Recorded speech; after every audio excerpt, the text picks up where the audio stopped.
Houston, are you ready for the event? Houston Station, we are ready for the event.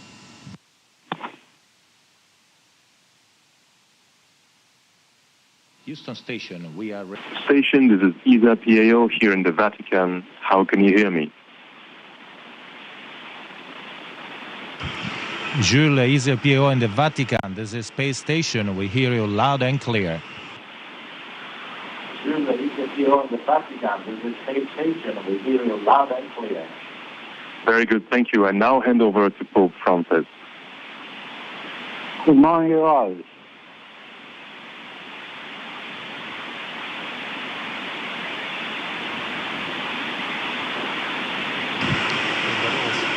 Sua Santità, buongiorno, benvenuto sulla Stazione Spaziale Internazionale tra di noi, tra l'equipaggio della spedizione 52 e 53. The crew of the 52 and 53 space voyages, space missions. Buongiorno, buonasera, perché Hello, good evening. quando sei nello spazio ormai si sa. Caro dottor Nespoli, cari astronauti, I cannot hear. penso che lì nella stazione spaziale le giornate scorrono in modo diverso, vero? Ringrazio voi e quanti hanno organizzato questo collegamento che mi dà la possibilità di incontrarvi It is a pleasure e to meet you, rivolgervi and I would like to alcune thank those who domande. organized this meeting. In addressing the Comincio subito con la prima domanda. crew, I'd like to begin with the first question. L'astronomia ci fa contemplare gli orizzonti As sconfinati you're dell'universo. contemplating the Suscita unbounded in noi le limits of domande: the da dove universe, veniamo? Dove it andiamo? makes us think about where we come from and where we're Chiedo a going. lei, dottor Nespoli, alla luce delle sue In esperienze light of your nello experiences spazio, in space, qual è il suo what pensiero are your sul thoughts posto dell'uomo regarding the nell'universo? place of the man in the universe?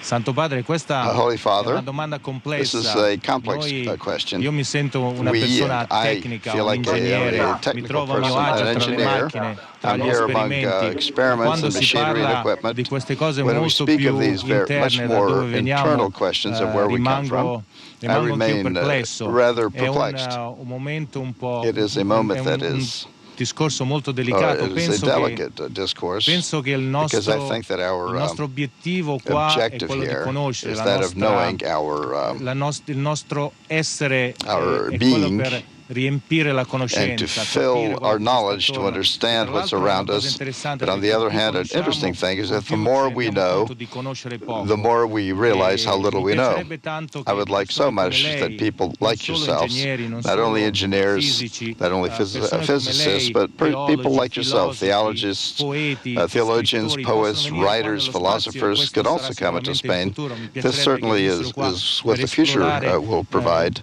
I'd like to see che you cosa here vuol to dire explore what it avere un means essere umano nello to spazio. have a human being in space. Che cosa vuol dire avere un essere umano nello spazio? What it means to have a human being in space.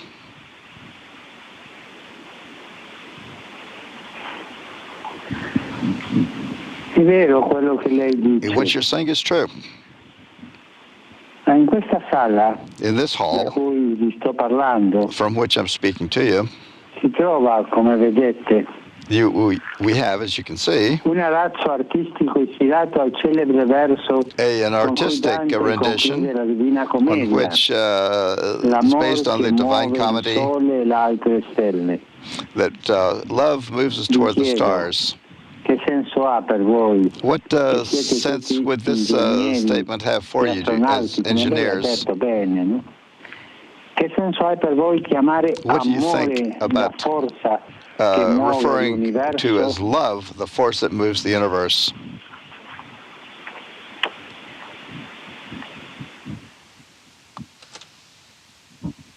Santo Padre, vorrei il mio collega Holy russo, Father, Alexander I would like Misurkin, my vorrei lasciargli colleague la parola, Alexander si rivolgerà Misurkin a lei in to speak russo. to you also in Russian. Thank you. Здравствуйте, Ваше Святейшество. Good morning, Your Highness. Это очень Your Holiness. важный вопрос, и, It is a very безусловно, important question. гораздо важнее And было of бы узнать, course, it что would вы be думаете об much этом more для important нас for и us для to know всех. what you think Но about this for если вы us and for спрашиваете меня, everyone. простого But if you человека, ask me, just я a могу сказать, simple что man, здесь в свое I свободное want to tell время you that now here я in this, слушаю аудиокниги, in my free time, I listen и to одна из audiobooks. них And one «Маленький of them принц» is called The Little Prince by Antoine de Saint-Exupéry. И самый лучший пример, And the best что такое любовь, example of what is наверное, love в этой is perhaps книге, shown in this book. потому что маленький мальчик Because был готов there's a little отдать boy свою and he жизнь was ready to для give того, up чтобы his life вернуться, защитить, to return оберегать and to protect and любить to свой care and to единственный love цветок, for his самого one близкого only для себя flower, создания. the Вот creature это that и was есть любовь closest to в моем him. понимании. And this is Спасибо. love in my understanding. Thank you. Santo Padre, spero che non l'abbiamo sorpresa con il russo. Lei ha la capacità di avere una traduzione lì o lo dobbiamo sintetizzare noi velocemente? Translation, we have to sort of summarize it rapidly.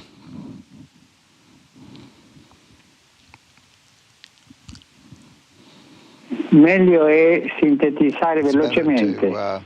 to quickly and rapidly summarize.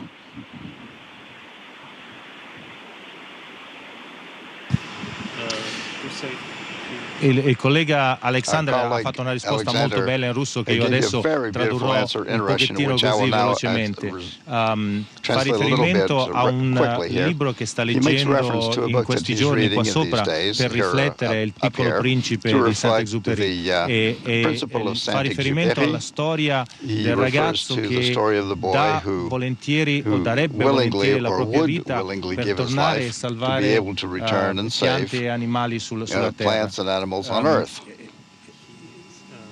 Gave his love to come to just die, to come back to his planet and save And sostanzialmente l'amore substance, the love, è quella forza love che ti is dà that la force which gives capacità you di the dare la tua capacity vita to give per your qualcun life altro. for someone else.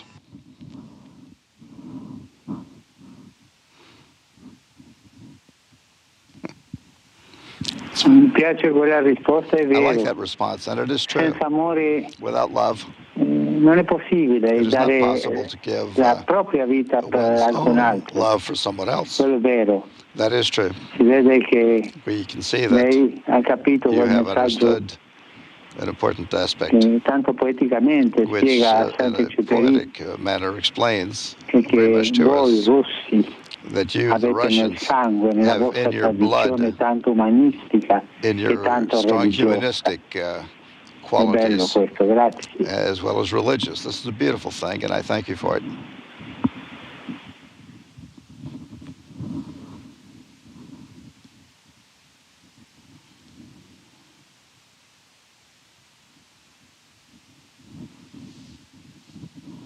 Questa è una curiosità. One thing I'm curious about, Dicono che solo le they say donne that sono only women curiose. are curious. Anche noi uomini siamo We curiosi. men No? also are Che curious. cosa Isn't that vi ha the case? motivato a diventare What motivated you astronauti? to become astronauts? Che cosa maggiormente vi dà What is the main gioia thing nel that gives you tempo joy che passate in the time that you nella pass stazione in the spaziale? space station, E così. and so on?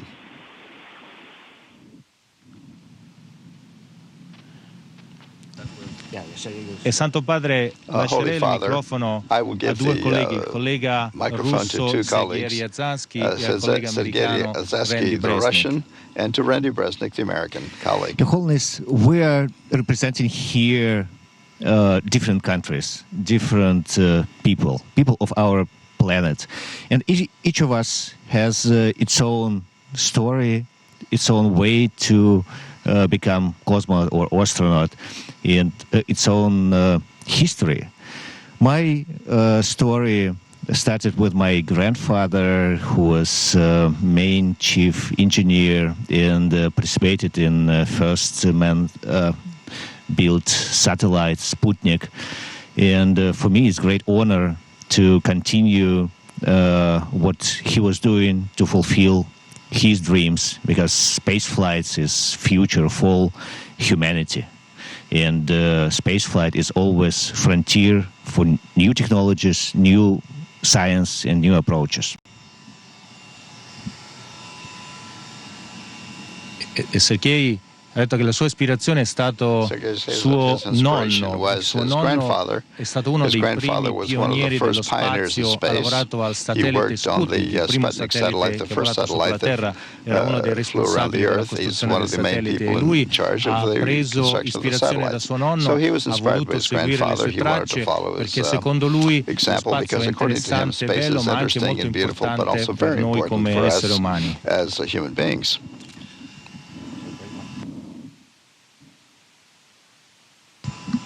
And Your Holiness, in my personal opinion, what gives me the greatest joy every day is being able to look outside and see God's creation, maybe a little bit from his perspective. People cannot come up here and see the indescribable beauty of our earth and not be touched in their souls. Quello che vedo io qua è una prospettiva incredibile, è la possibilità di vedere la Terra un pochettino con gli occhi come li vede Dio e vedere la bellezza e l'incredibilità di questo pianeta. As we see the peace and serenity of our planet as it goes around at 10 kilometers a second, and there's no borders, there is no conflict, it's just peaceful. And you see the thinness of the atmosphere. It makes you realize how fragile our existence here is. And that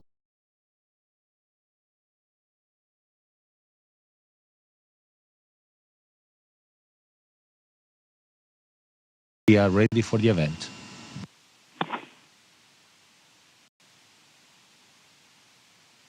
Houston Station, we are ready. Station, this is ESA PAO here in the Vatican. How can you hear me? Jules, ESA PAO in the Vatican. This is Space Station. We hear you loud and clear. Jules, ESA PAO in the Vatican. This is Space Station. We hear you loud and clear. Very good, thank you.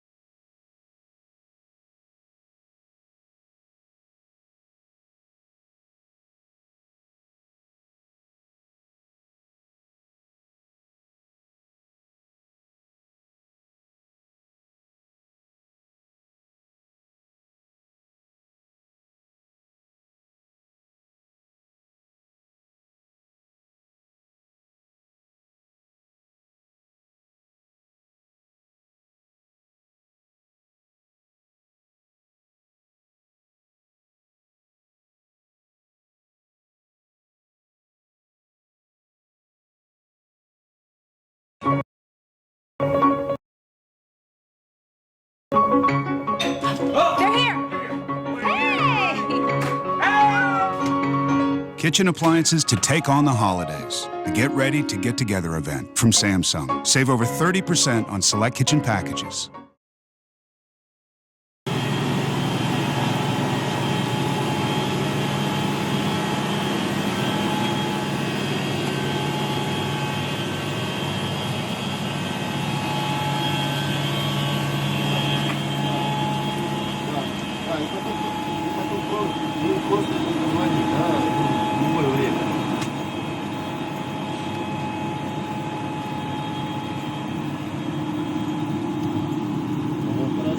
Hey, sup, dog? That's what we normally do, right? This is work. This is the whole tour. Start and finish right here. I'm on my computer.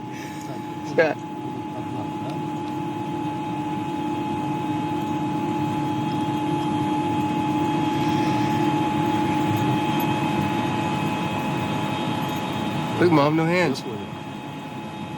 You have hands. No feet. It's roomy.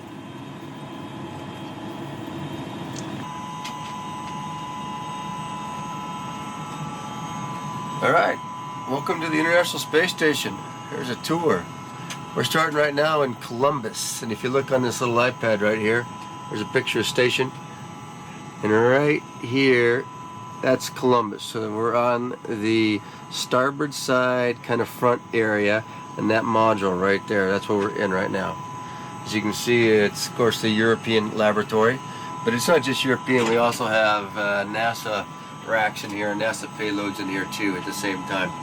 So it's actually quite a new stuff over here. This is the EML, and Alex will have to tell you all about that because that's his little bailiwick. But it's actually pretty cool because it talks about magnetic levitation, and I just think that's a cool sounding thing. I don't know exactly what it's going to do, but it sounds great to me. And over here you can't, it's hard to see again everything, but we were growing the, in here we were growing, that's where we grew the lettuce, is right in there. That's it. Move on farther, just a workbench, storage area, and there's a storage area above me, storage area below me, over here. So come over here, this is where we take our blood. We got it all set up for doing that. All the stuff we really need for that, all around here. That's a pretty easy task. We do that, and then we'd have a centrifuge we can put the blood into to help process it, and then after we do that for 30 minutes we freeze it, get all cold, and then we ship it to ground, and hopefully they can tell us something about it from when we get there. Again, more storage over here, and also the ultrasound we hook up right here. We do ultrasounds of all sorts of parts of our body, make sure we're still doing okay. And there's also over here the SLAM-D, which we don't have to set up, but that's where we do the measure our mass or our weight, see if we're losing or gaining weight. We can set that up over here too, our version of that. And again, there's a lot of science actually going on here too that we don't touch too much, but we just set up. It's a good place, and it's going pretty well. And this is Alex, as you can tell. This is the German flags in the back, ESA stuff. It's a good place for Alex. So let's move on to Node 2. Vacuum cleaner. Yes, it's true point. We do have one of the most important pieces of equipment on International Space Station, hidden up here. This is the vacuum cleaner, and it's the AC version. And we say, NASA's talk, that this is the only piece of equipment that doesn't suck on the International Space Station. But actually, this is actually much better than the old one, so we actually like it. And it's nothing too fancy, just a vacuum cleaner. But we have to use it every week to keep ourselves clean.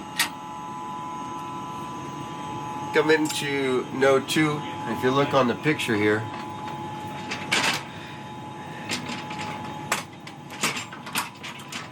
Node 2 is this section right here. It's this front little piece that fits on the station. So it's actually where the shuttle used to front, and this black part is where the shuttle used to dock to. And so right now, there's nothing, of course, is docking to that, but we're in this area right after there. It's called Node 2. And so if you look out here, this is where the shuttle actually docked, is right through that hatch right that way. And there's still a device or a module called PMA-2 out there.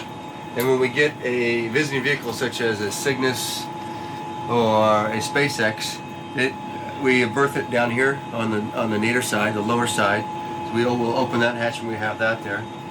And again, so that's again the idea of being a node. It has multiple spots to attach to. So you have all 4 sections here around and the one out the front and actually one behind us. So it has actually 6 places to dock other modules too up here.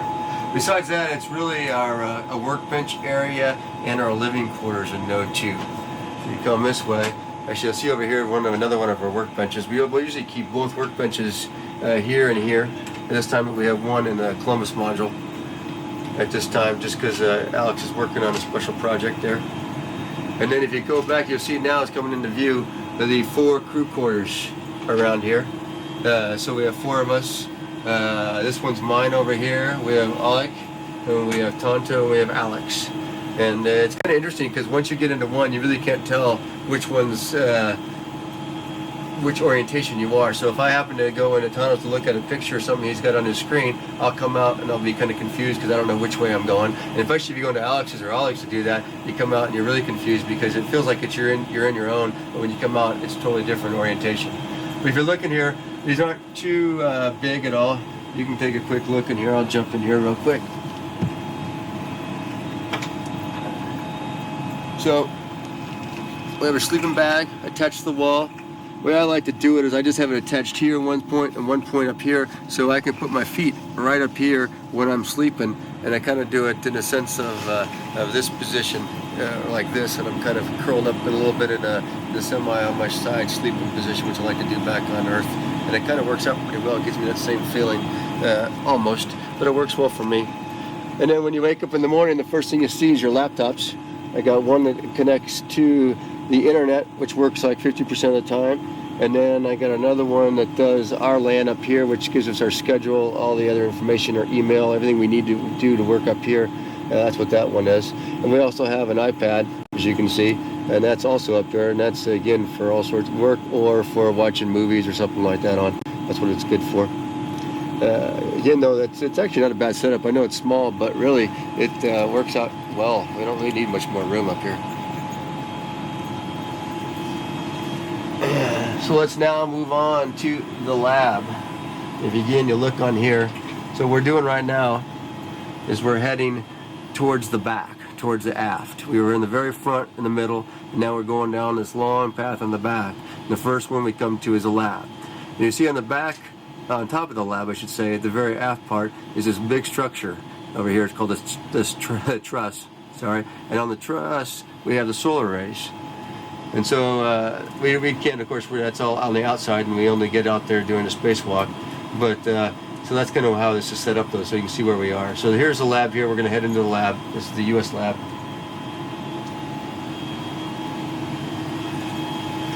And again, this is pretty much just science racks and storage is what we have. And of course, in avionics, we have a lot of the computers that run the system, or run the lab, or sorry, run the station, are in here. And besides that, then we have all sorts of experiments. And also right here, the first thing we start off here with is we call this Melfi, which is actually a big freezer, a minus 80-degree freezer.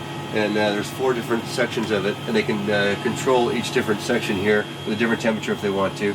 And that's where we put, when we say with blood and stuff like that, we're going to put it in there to store it until it goes home. So that's how all the science is stored once we do it. Here's a glove box, so we can use to do experiments on here if we need to use a glove box.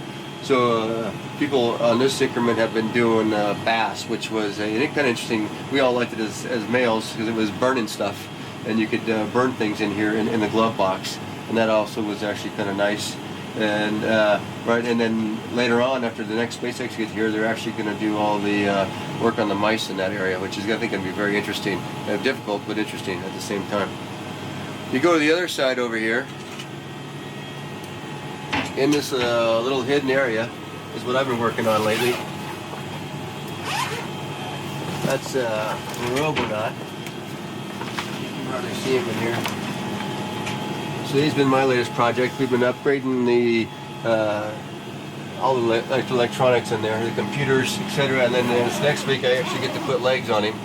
I think he's going to be actually kind of creepy looking when he gets legs.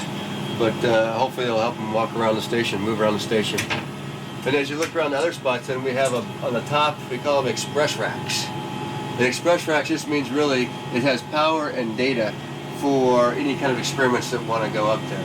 So if anything on the ground, somebody comes up with an idea for science, and all they need is data connection and power, they can design it to fit in here, and we can easily put it on there, hook it up, and then they can control it from the ground and do all the science without much interaction from us, which actually works out pretty well because we'll set it all up and they can run a lot more science that way.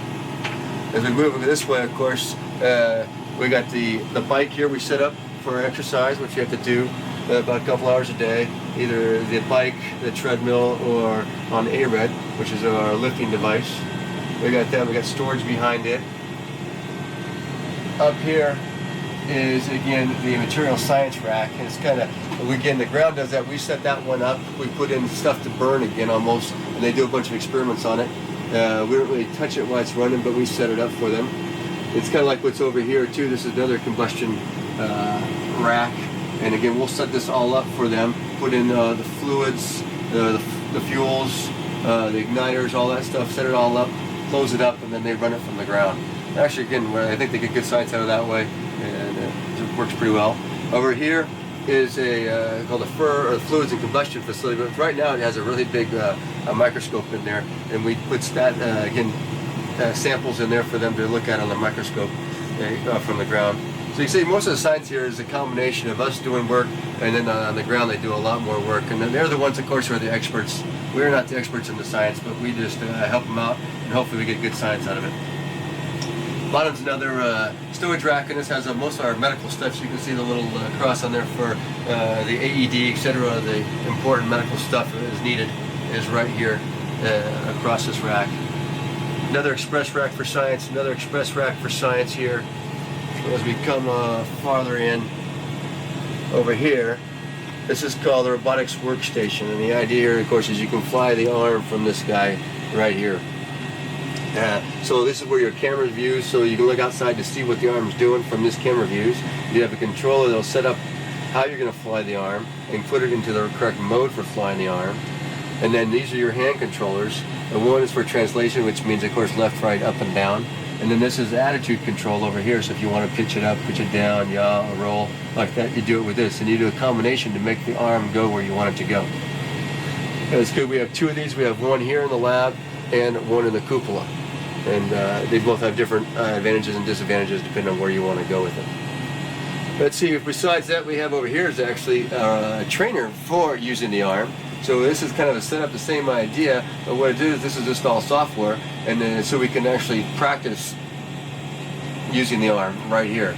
And it's kind of nice, because if you're going to grapple a coming vehicle, it's great to get a few practices in before you actually have to do the real thing. It helps out a lot to have this. And we usually set it up and then make it King's Cup has returned. 105% more action and the exact same amount of YouTube creators. How about competing for the biggest check of Clash Royale? October 28th through 29th. Subscribe to youtube.com/Clash Royale. Only on YouTube Gaming.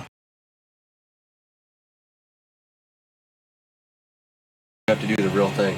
It helps out a lot to have this. And we usually set it up and then make it a video game because it's all set up ready to go for us to practice, and it takes only about a minute or 2 minutes to make a run of it. So we'll sit there and put your quarter in, run the game, and then get a little practice, and then we go ahead and move on after that. As we move here, this is more just avionics rack here. We got the like air conditioning system, computers again that run on the station, and some stowage up above. But that's pretty much the lab. As we move this way again farther aft, we go into Node 1. Which is pretty much just like Node 2. It's a little older, with the same concept, same design, and it's where we really eat and have that our food, etc., set up a little sort of like a table where we watch a little TV. We watch movies sometimes on the weekends here, and this is kind of our area for relaxation. If you look over here, and this is our table. Now really when we eat, it's more like, I think we prepare here. We really don't eat on the table here because there's no reason to eat on a table. So what we'll do is we'll help prepare things here, keep things stuck to the Velcro or the tape as we need it to, and then when we want to eat though, you're actually just holding it here, letting it float or eating it to do what you need to do while you eat. And as we sit around here, if we want to throw on something on a movie on or something to watch during while we're eating, so that we don't have to talk to each other. That's how it gets old. And we'll do that right here as we do it. This right here is our food warmer. So we take the packets of food, go ahead, throw them in here, heat them up. And this is actually the art of the week. So we're getting pictures from the kids of people who work on the ground force, the ground team, which we truly appreciate. We have their kids send us a picture every week of art, so it's like refrigerator art. We put it on our heater here because we really don't have a refrigerator right here. So we use that, and then we have a new one each week on there. Besides that, we have more stowage here, all the way around.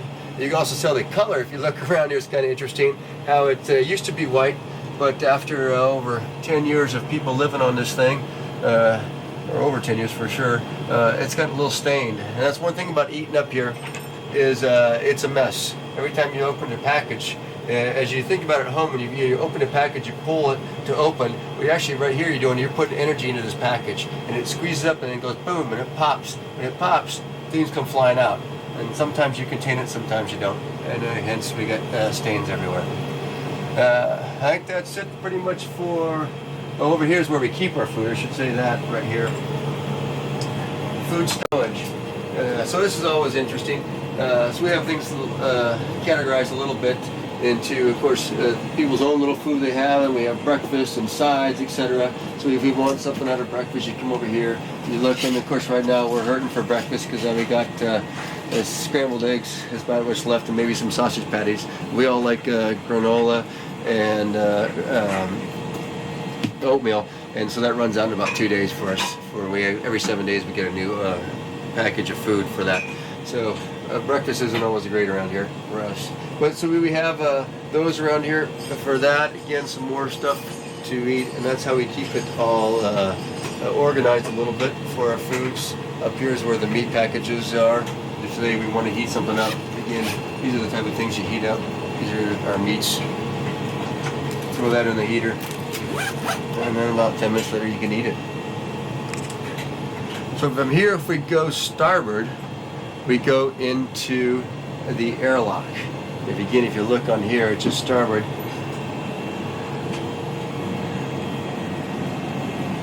That right there is the airlock, and there's two parts to the airlock. The closest part to us, which would be this part right here, is called the equipment lock, and the most starboard part is called the crew lock. And the crew lock is where you actually go out of when you do a spacewalk. It's what actually depresses down the vacuum, and that's where you open the hatch. So we come in here. This is now into the equipment lock right here. And the idea of the equipment lock, of course, is where the equipment is. And then it's also where the suits are, and this is where we actually suit up. And we have these little structures right here that the suits are on. And they're called ADAS, which is an acronym, and I don't even know what it stands for, but it's an acronym, EDDA. But that's where the suits are on, and we actually have them on here when we get in. We can pop off basically the pants, put the pants on, and we climb up in here with the helmet off, and we get on in the suit, and we're all ready to go. The person who's helping us get suit up will take us off and stick us in to the crew lock over here, which again right now it was full of a bunch of stuff. And then once that would be empty, of course, for an actual spacewalk, we close this hatch right here and depress this part out to vacuum and open the hatch down that way is where the hatch is where you open. And you can see there's all sorts of equipment we have. This is good in stowage right now because we're not going to do a spacewalk for a little bit. So we just have it more stowed right now for everything on the spacewalk side.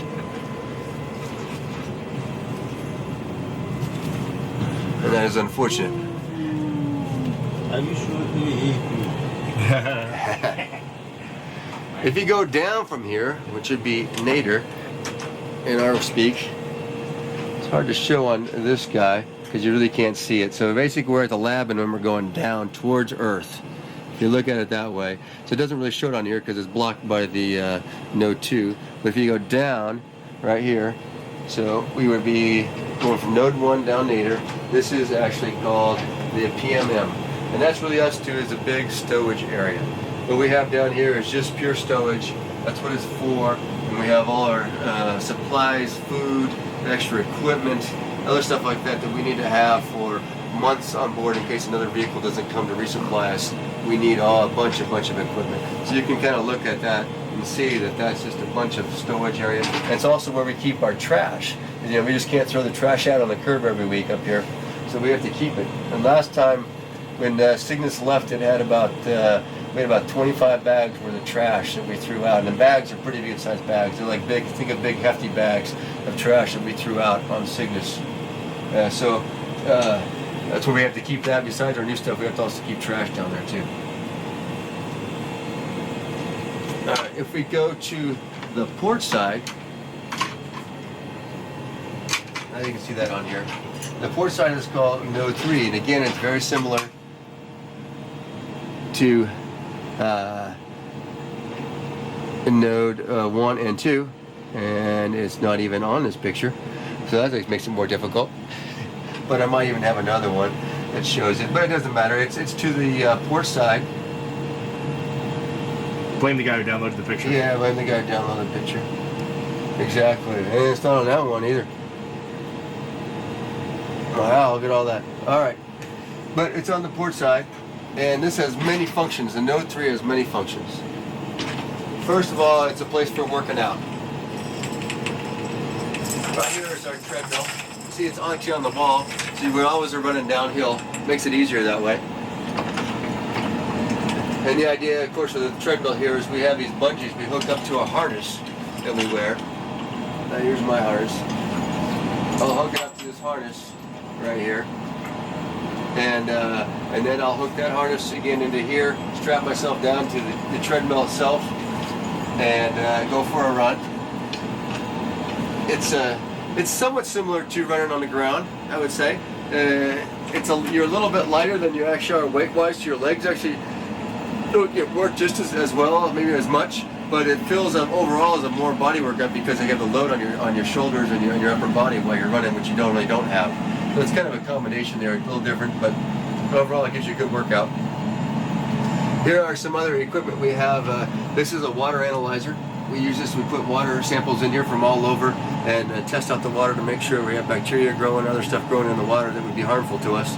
That's how we test it out. This is actually a container that has urine in it, and we get that from the Russians, and we put that then into our recycling system, our water recycling system. So first it goes into the urine processor, and then from there it goes into the water processor to make us drinking water. We're drinking the urine coming from these ones. We also have it's called a WC, but if you notice it's actually an outhouse, and really that's what it is. It's just a bathroom. And again, so the urine that we use in here also it gets recycled, and then so we actually have quite a green little system up here. And we recycle quite a bit of all the fluids that are used up here, I guess. The condensation, our sweat, everything gets all set back into the system and used again. So for the bathroom, they call the bathroom the can. There's a reason why we call it a can, because here it is right here. There's a can, and that definitely is a can full of crap, literally. And so that's what happens. You can sit here when you want to use it for that version of it. And basically there's a little bit of suction that comes down there to help keep pretty much the smell from coming up and everything else from coming up while you're using it. And we use little packets here that fit into the hole that fits on top here. These packets go in here. You use one of these packets, of course, and when you're done with the packet, you wrap it up and push it back in there. And about every 8-9 days, that becomes full, and we put a new one in.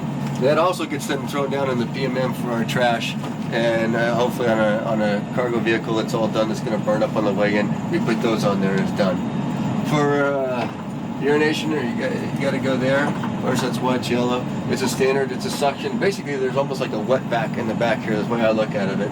And so it separates, it has suction on it, and it separates the water and the air inside there, the urine in the air. And the urine, of course, goes to the urine processor. The air gets a little bit filtered and sent back out again. And that's the way. So it's a nice system. It actually works quite well. We had some issues early on, but now it's been working really, really well. Knock on wood. Exactly for that. We're happy about that. Yeah, but it's a robust system. It's not complicated. It was probably built 40 some years ago, or designed, and it still seems to work pretty well. Yeah, we're happy with it. Besides that, we have equipment again over here is more of the Ecos equipment again, where we have racks that circulate the air, clean the air, and this down here is a water processing system. There's an oxygen generator that takes water and makes oxygen out of it, and a Sabatier process. So this is again kind of like all recycling in this area here for the NOAA 3. And it's also where we clean up in the morning, say brush your teeth, that kind of stuff every morning. So we have right here is our, what I guess you'd call it your hygiene equipment, but basically anything like that, it's basically your toiletries. If you look at it that way. So you pull this open and it has pretty much everything you need all in one. Your toothbrush, your toothpaste, you have an electric razor, and you have a standard razor. So I usually use like the standard razor maybe twice a week, and then I'm lazy on the other mornings and I'll use electric razor. And when we take to clean the electric razor every week, we'll take the vacuum as we vacuum this place up. We'll vacuum out the electric razors, that way we don't get to make a mess out of them. Got a little no-rinse shampoo. This is the shaving cream. It needs a little water to go with it. Overall, though, you have everything you need, and it actually works out pretty well. It's really not. It's camping. If you're okay with camping, then it's not a big deal up here. It's pretty good. If you come over this way, you can see this is where we do our lifting right here, and it actually it's upside down. So if I want to lift, I'm actually working on it this way. So this is so basically this is the bar we have right here. We can set the weights by moving this, and all this really is two cylinders that are at vacuum up here. We sucked all the air out of them. So as you pull these cylinders out, it pulls against the vacuum, causing resistance. And when you change the weight, you're really just changing the mechanical arm on these cylinders to make it either make the pull harder or more easier, depending on what you want to do with it. And that can change the weight you're actually lifting. And so it's a good system. It gives you a good lift. We can do squats, deadlifts, heel raises and bench, shoulder press, all sorts of things on this. And I feel it's actually quite good. It's much better than I expected, honestly. It's a good workout, and I'm glad we have it. So it's one of my things I like to do up here. Back on this side again. So on Node 3, we again have the hatches all the way around. You can use. I'll go back the right way now. So again, the only place we have anything though right now is Nadir, and Nadir down here we have is a cupola. And right now, unfortunately, it's dark out, so maybe we'll take a look at that a little bit later. But that is our window on the world, the Gloss Bottom Boat. It's a beautiful place.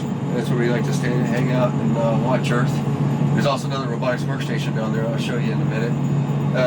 But on the sides, again, it's just hatches. But right now, we don't have anything on them. One day, I believe they're going to plan on moving PMM over and also putting maybe another Bigelow module out here. It would be very interesting to see. But for right now, this is all we have. And on this side, again, is stowage. Again, we have all sorts of things here for stowage. Mostly water that we stow over here.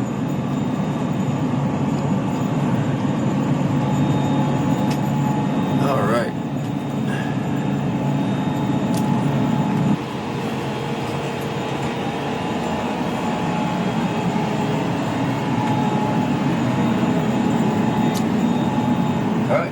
We're back in Node 3.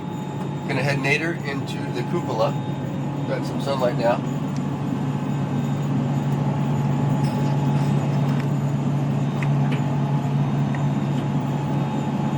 And this is our best viewing spot on the world. Come on in. Straight out of the way. Very good. So we have full of cameras up here. And of course, robotic workstation, just like in the lab. And there's a beautiful Earth. So we can hang out. You see the arm? I don't know if you can see the arm there. It's set up.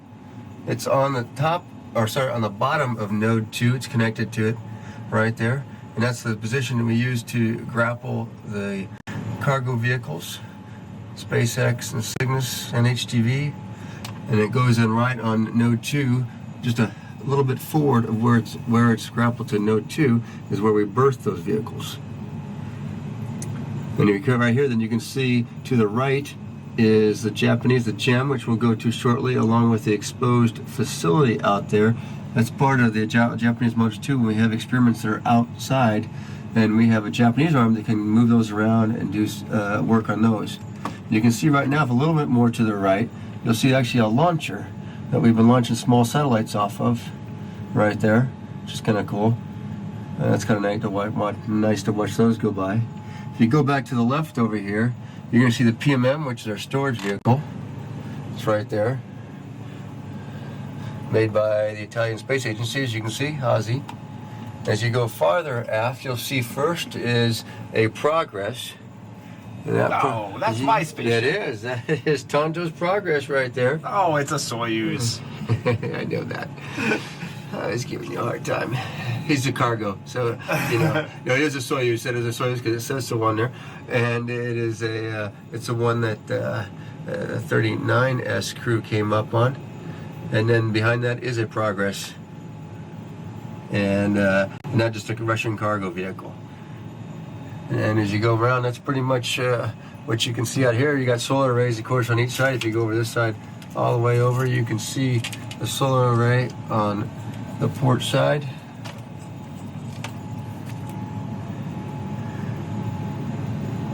Here you kind of view what it is like from outside out here on the station. But this is the best part out here, though, is looking down at Earth.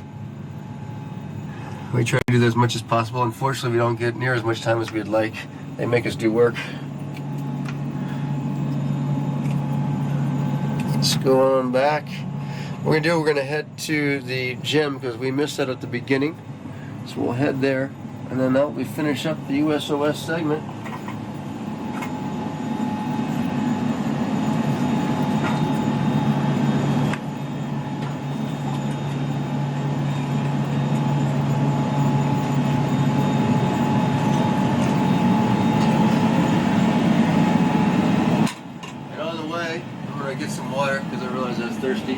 I'll show you how we put water either for our drink bags or for if you need to rehydrate some food. We have a place we get water. It's either just kind of room temperature water or it's hot water.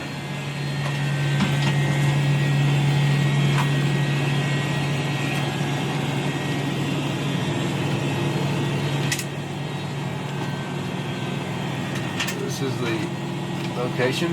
It's called the PWD, Portable Water Dispenser. Potable water dispenser. I knew that. And it probably is portable too, but not that good. So you just put whatever it is into the adapter, tell it how much water you want, and hit the button. It's pretty easy. Even I can do it. Now if you do want some cold stuff, we have these, it's called Merlins, but they're kind of set for refrigerators. But we look at them. And we have stuff in there. Our main sauce right there is sriracha, and we live off of that. At least I do. That makes everything taste better. When it's done, it fills up.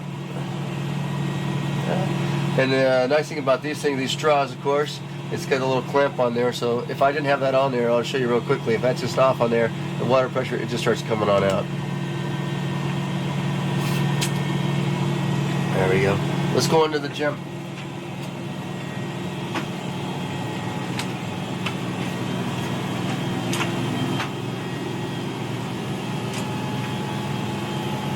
We're going back, actually, right now, back to Note 2. See? We'll head starboard. Challenge.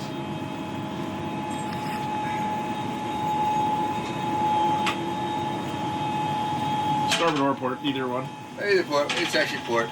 That was backwards. I was going backwards. I was going the wrong way. All right. So it's actually on the port side, the front port side of Note 2. Japanese module. This is their laboratory. And again, it's like the Columbus in the sense it has half Japanese and half U.S. equipment in here. Also for stowage. Many different racks. Again, we have a Melfi on this side over here, which is the big freezers go to minus 80 degrees for our science. It's very good. Over here is a glove box with a microscope in his side over here. And over here it has a place basically to incubate things. We have one, you can do it as in, so it free floats in the microgravity. Another one that they compare it to, which has a centrifuge, and they make it a 1G or a partial G, however they want to do the science. And so it has a spinner in here, and that way they compare the two here. They put two samples of the same, start them up, and then we put them over into the microscope, and they can compare them right there. Been working on those this last few months too, on a couple of different experiments on that. It's kind of nice. Another express rack over here, again with different pieces of equipment in it. Again, just power native, they can do all sorts of different types of equipment. It's pretty amazing all the things they can do. We come to our stowage area, lots of stowage of course. There's avionics down there too.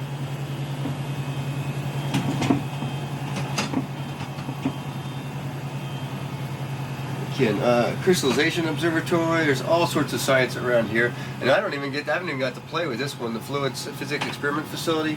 I haven't even got to play with this one yet. So there's lots of science here that I didn't get to even play with up here that's going on. Unfortunately, I won't get to, but there's so much science going on. Well, we have over 200 experiments going on up here while we're here. and it's impossible to know them all. But I hope to get to work with at least half of them. We continue on, we go for more and more. And this is the area we also do spheres, which we like to do. So it's set up in this little area here. There's beacons that set up around here that the spheres, these little satellites, which I'll show you here real quickly, we can control these things through software, and they actually stay in this area and they have navigation and control with them, and they can do all sorts of different kind of science with them. Just to get you an idea what it's like to in the stowage areas. So here's a sphere. It's got a little CO2 cartridge in it, so it has little jets on it, and this thing can then fly around station. We're getting it set up here to actually put basically a smartphone on it, and it's going to then use its camera and map the inside of the station, and then use that as its guidance navigation, and go ahead and fly a trajectory through station. I'm looking forward to that one too. I think that's going to be really cool science. But again, this is the main area for spheres that we use, because it has right now the beacon set up to keep the navigation system right here, and it knows where it is as long as it's flying right here. I'm looking forward to the upgrade though, where we can go anywhere with these things.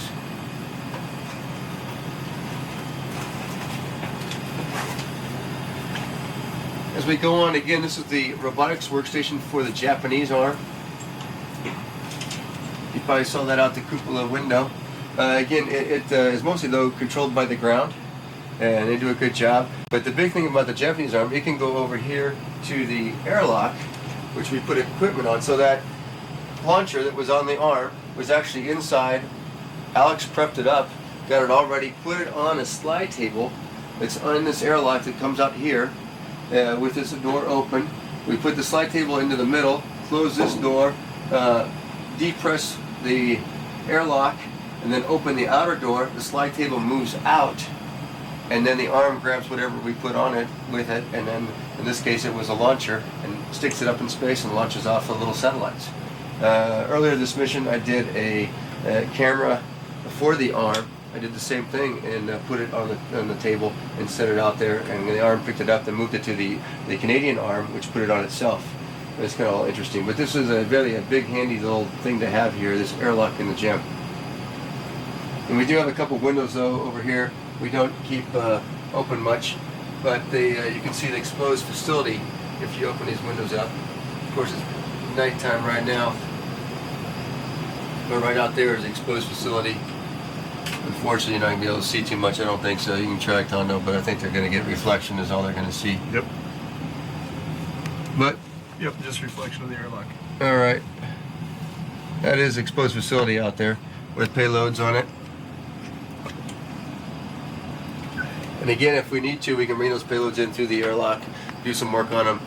But mostly it's all done robotically. If you go to Zenith, which is up for us, is where you get to play.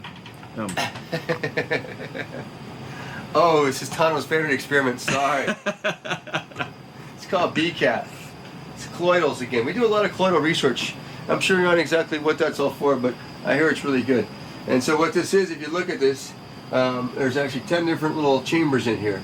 And what you have to do to get those chambers to work is you have to mix them up so it makes it a smooth, and then basically all the colloidals kind of mix into the solution. And then it sits over time, and they all form, the crystals are formed together, and they can do a lot of science about these things and how they form and why they form and all that. And at the same time, to measure that or to analyze it, this camera will take a picture of it once every 2 hours.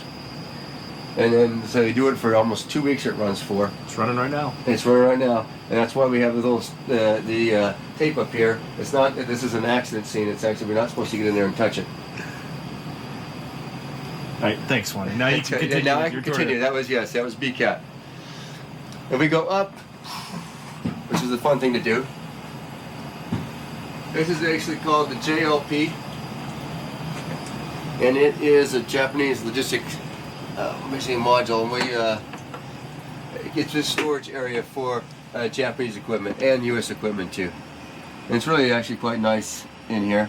It's one of the quietest places on station, but it has good storage, nice place to be. And our little, if you look out the cupola and you want to see Earth, you can come in here and get your little view of Earth. And these are actually kind of interesting. If you notice this right here, we call this a bungee jail. And what we do is we can put things behind these bungees and it stays up there. We don't have to really keep them contained or strapped in. They're contained in the bungee jail. We'll do that for different objects in different places. It works quite well and easy to use. Where's your bag with all the metal in it? Is that still up there? No, it's gone. Yeah, that would be a good thing to show, but we moved that thing.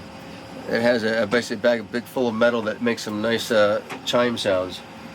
If we just had some wind to blow the chimes, it'd be really great. Hey, you know what? Come back up and let me go to the front of the gem and you can do your... Oh, okay. Sounds good. I'll show you the dismount. The JLP dismount. Yes, exactly. Just remember you got an SSU down here. Thank you.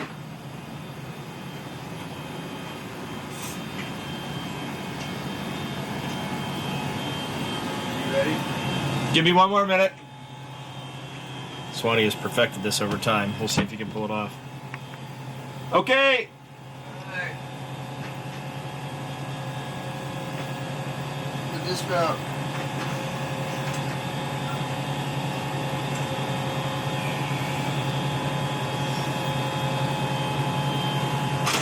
Ah, he missed it. That was still pretty good. Well done, sir. Didn't stick the landing. But that's the JLP dismount we like to do when we come out of the JLP. As you notice, it's kind of fun to move around up on station. So that's the Japanese portion. Again, it's a great lab. I really like it. It's one of the cleanest places on station to work, and it's always fun to work there. Try to get there. This will get part of it. Oh, and explain what the green dots are. Okay. You on? Yeah. Okay, this is our, it's called a PCS, which is basically information on how the station systems are doing. But most important thing for us are the comm, what is available comm-wise. And this is what we have down, so when we look anywhere around this area, we can look over here and see if we have comm or not. And we have 4 different channels, space ground 1, 2, 3, and 4. As you can see, it's upside down, but that's just the way it happens to be here for us. But these are the prime 2 we use, and it's the most available. And then these are, if we have KU, we have these 2, and we can use those 2. And so it's comm's very important for us. We need to talk to the ground quite a bit. They help us out tremendously. They're the ones with all the real knowledge, again, so we're just a glorified technician. But I'm qualified for that, just being a tech. And it's good for me. But it is still fun to be up here, no doubt about it. This is the accidental trip we can do.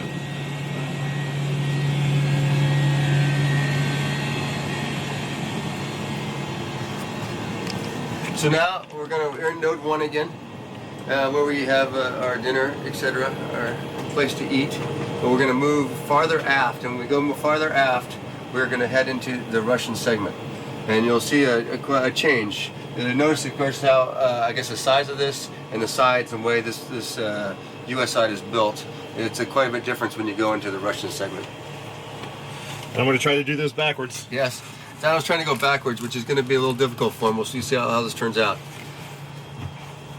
First, you notice we're going through another PMA, which gets quite a bit smaller. We use this for stowage of our main items that we need on a daily basis, kind of like towels, etc., that we get. That's all stowed right in this area. We can grab them when we need them. This is the first kind of, I would call a node area for the Russian segment. It's the FGB GA. And so what it is, we can continue that way, which goes back into the FGB and into the service module, or we can go nadir and down into the mini research module number 1. And this is also a little interesting aspect of it. Again, it gets really narrowed down in here for a module.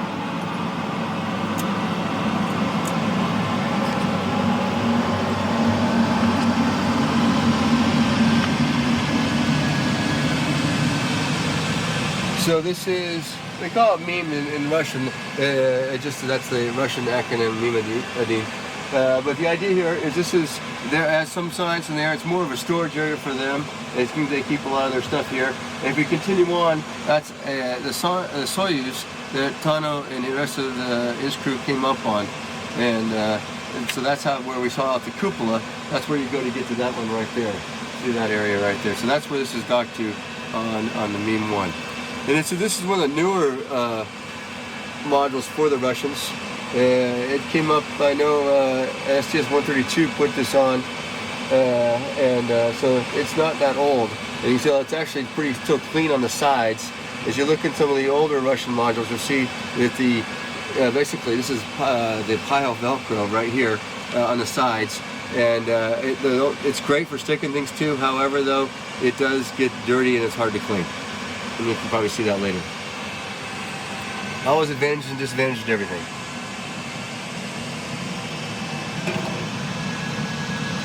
So now we'll head into the main part of the FGB. If I can find it.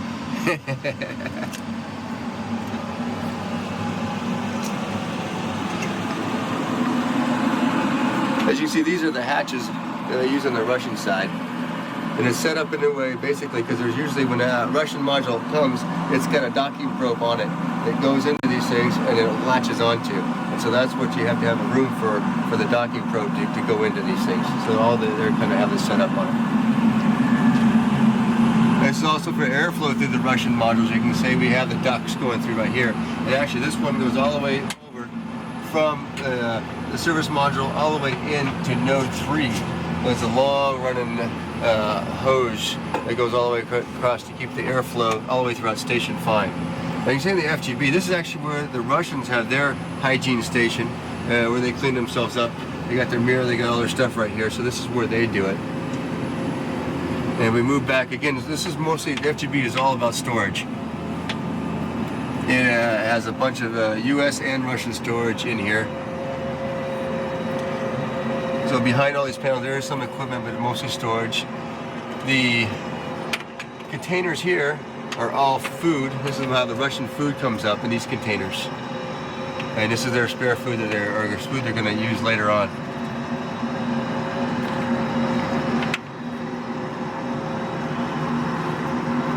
Okay, now we're going from the FGB into part of the service module, which is like the main living quarters for the Russian side. And this is their kind of, I call it, node area. PO is the name of it in Russian. And it has two different ways to go. If you go nadir, you go into the docking compartment and into a progress down that way. And you can see their Russian spacesuits. So this is what they did to the spacesuit about a week ago. And this is what they did it out of the docking compartment. It's actually their airlock. And if you go zenith, we go into the mini research module number 2, and that's where the progress that I came on is docked to. And this is where I have to stay when the Russians do a spacewalk, so I can't be separated from my Soyuz through closed hatches. And so to make sure they want to close that hatch, they're doing their spacewalks. So I have to be in here, so I'll always have an access to my Soyuz back this way. We go a little farther, we can at least go a little bit into the Soyuz. But you can tell it gets narrower and narrower. The Soyuz is actually a pretty small vehicle.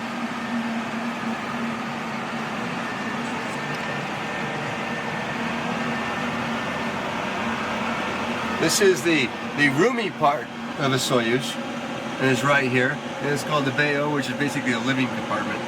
And so this is where you can actually, there's a little bathroom there, container, you have a little bit of room here, but this is our spacesuits, and this is all the room we really have for a living module. And on the way up here, we unfortunately had to do the 2-day version to get to station versus the 6-hour version. And so we stayed basically in this size, 3 of us, for 2 days. And that was a little cozy. But we made it. That's the best part. It's done. Overall, though, you can see there's not much in this area. These are our launch and entry suits that we use. Are pressurized suits. And we can see real quickly. I bet you we can jump into, I can turn a light on and jump into that Soyuz real quick.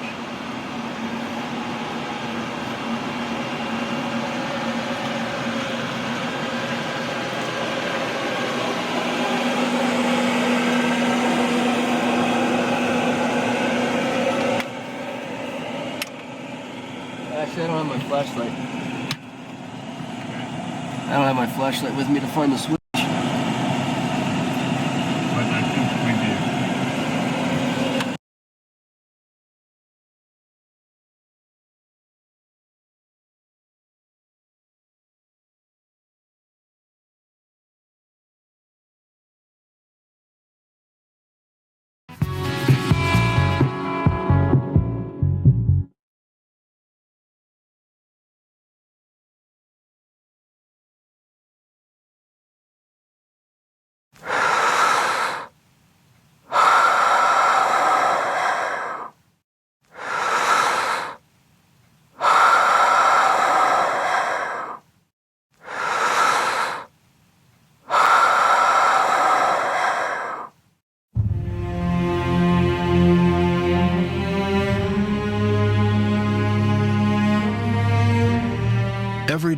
Since November 1998, the International Space Station has been orbiting the Earth at a speed of 28,000 kilometers per hour. Having spent several months on board the International Space Station, the time has come for 3 of its crew members to travel back to Earth. The return journey aboard a Soyuz capsule takes 3.5 hours. Before it can start, there's a lot of preparation to do, both in space and on the ground. The normal landing site for the Soyuz is Kazakhstan. A group of ground-based experts prepare meticulously for this operation. They take into account the current orbit of the station and then select the most appropriate landing site on the ground. The landing site is checked by the search and rescue team to make sure that the terrain is flat and free from any obstructions that could complicate the landing. The search and rescue team is able to operate even in extreme weather conditions. When all the information has been analyzed, the optimal return trajectory is calculated.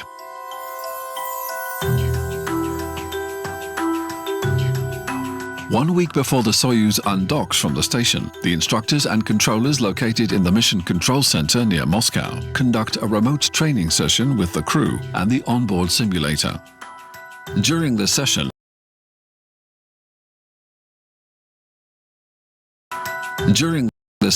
the crew are reminded about the most important actions they will have to perform during the re-entry. They carefully run through the procedures for each critical step, including the scenarios that could lead to an emergency descent. They are also briefed on the latest details of their trip back, such as landing conditions and the precise timelines for the activation of vehicle systems.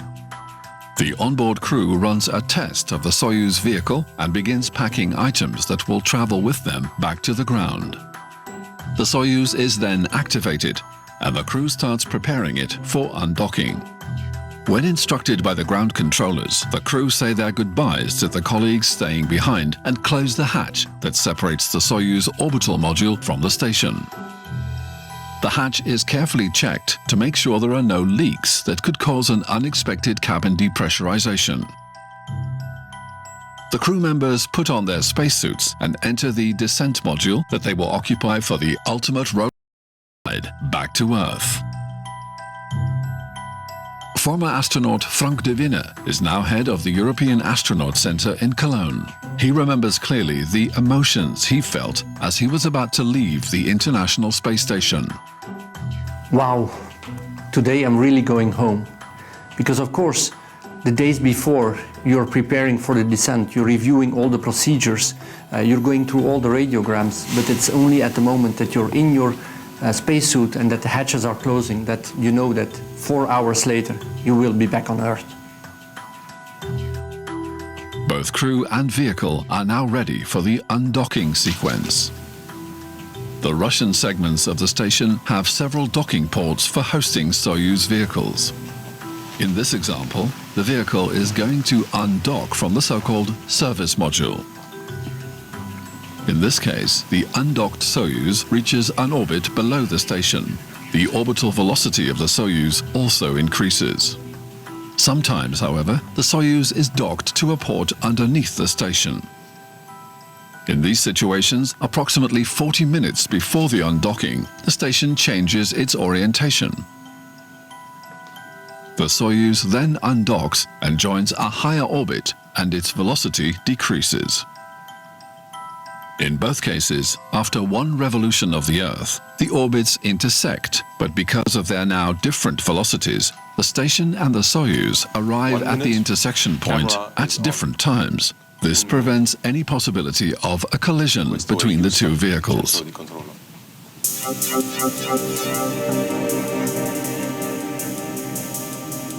When the flight director is ready, a go is given to the crew to initiate the undocking. The crew commander issues the command to open the Soyuz hooks. These are the only mechanical devices holding the vehicles together.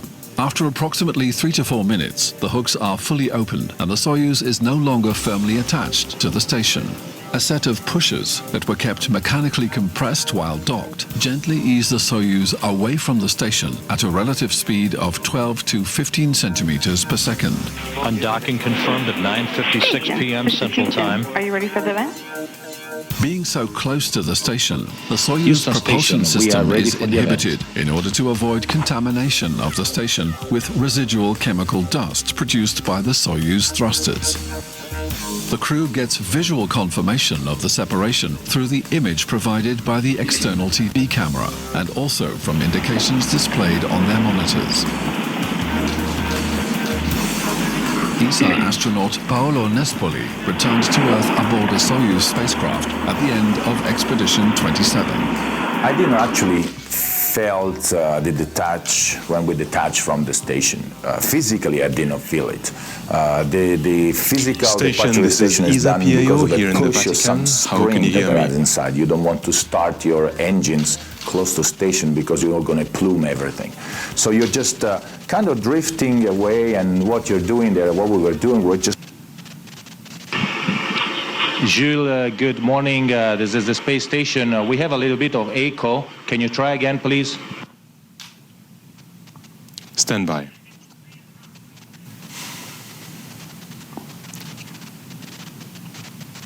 Station, this is ESA PAO here in the Vatican. How can you hear me?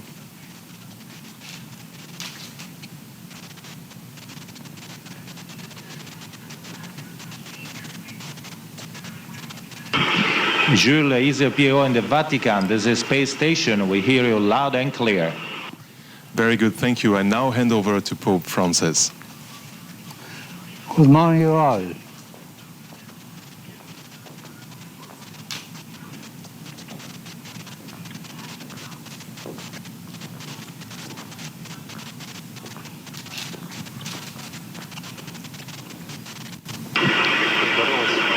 Sua Santità, buongiorno, benvenuto sulla Stazione Spaziale Internazionale tra di noi, tra l'equipaggio della spedizione 52 e 53. Buongiorno, buonasera, perché quando sei nello spazio ormai si sa. Camera is on. Caro dottor Nespoli, cari astronauti, Questo è Houston, il centro penso che lì nella stazione spaziale le giornate scorrono in modo diverso, vero?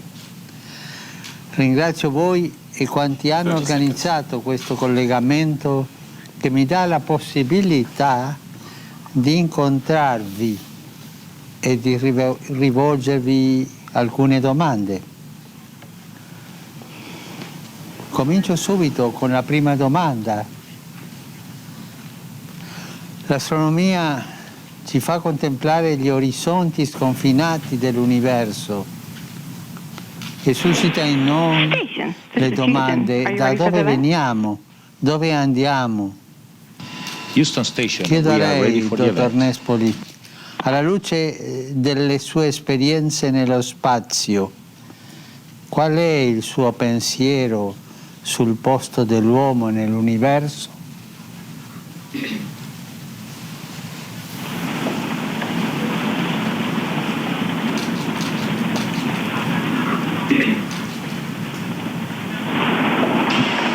Santo Padre, questa è una domanda complessa. Io mi sento una persona tecnica, un ingegnere, mi trovo a mio agio tra le macchine, tra gli esperimenti, ma quando si parla di queste cose molto più interne, da dove veniamo, rimango anch'io perplesso. È un momento un po', è un discorso molto delicato. Penso che il nostro obiettivo qua è quello di conoscere la nostra space station. We have a little bit of echo. Can you try again, please? È quello per riempire la conoscenza, capire quello che ci sta attorno. E tra l'altro è una cosa interessante perché con più conosciamo, con più ci rendiamo conto di conoscere poco. Mi piacerebbe tanto che persone come lei, non solo ingegneri, non solo fisici, persone come lei, teologi, filosofi, poeti, scrittori possono venire qua nello spazio e questo sarà sicuramente il futuro. Mi piacerebbe che venissero qua per esplorare che cosa vuol dire avere un essere umano nello spazio. Good morning you all.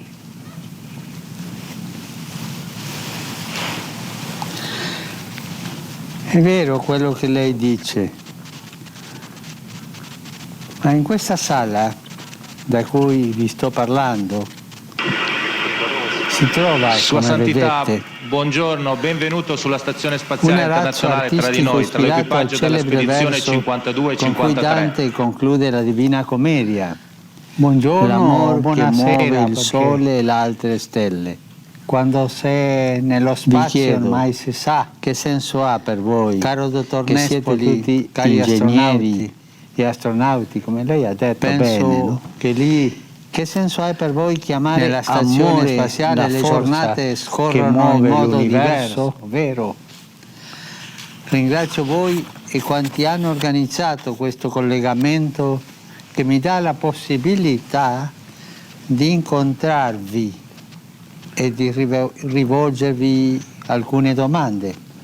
Santo Padre, vorrei il mio collega russo Comincio Alexander subito con la Misurkin, prima vorrei domanda. lasciargli la parola, si rivolgerà a lei in russo. L'astronomia ci fa contemplare gli orizzonti sconfinati dell'universo Это очень e suscita важный in вопрос, noi и, le безусловно, domande: da dove гораздо veniamo, важнее было бы dove узнать, andiamo. что вы думаете об этом для нас и для Chiedo a всех. lei, dottor Но Nespoli, если вы alla спрашиваете меня, luce простого delle человека, sue esperienze я nello могу сказать, spazio, что здесь в свое qual è свободное il время suo я pensiero слушаю sul posto аудиокниги, dell'uomo и nell'universo? одна из них «Маленький принц», Антуан де Сент-Экзюпери написал которую. И самый лучший пример, что такое любовь, показан, наверное.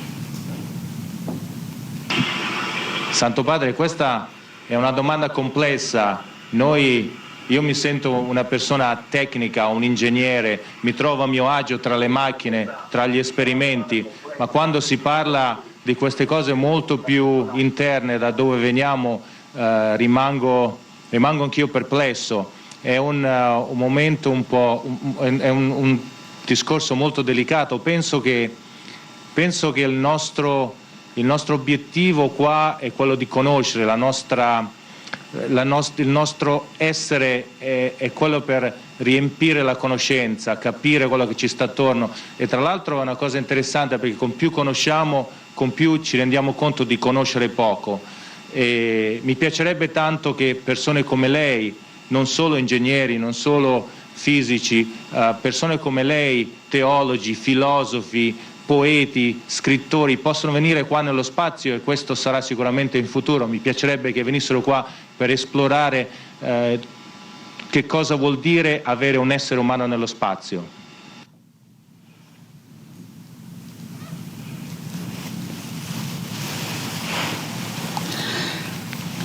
È vero quello che lei dice, ma in questa sala da cui vi sto parlando si trova, come vedete, un arazzo artistico ispirato al celebre verso con cui Dante conclude la Divina Commedia.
Ok, 1 minute, camera is on.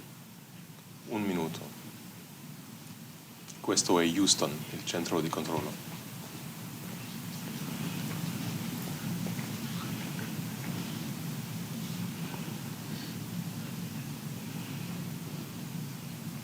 30 seconds.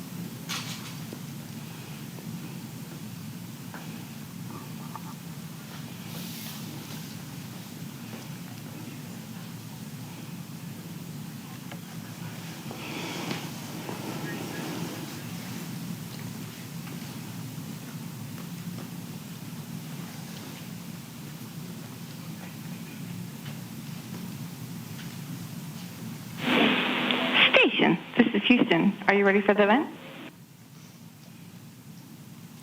Houston Station, we are ready for the event.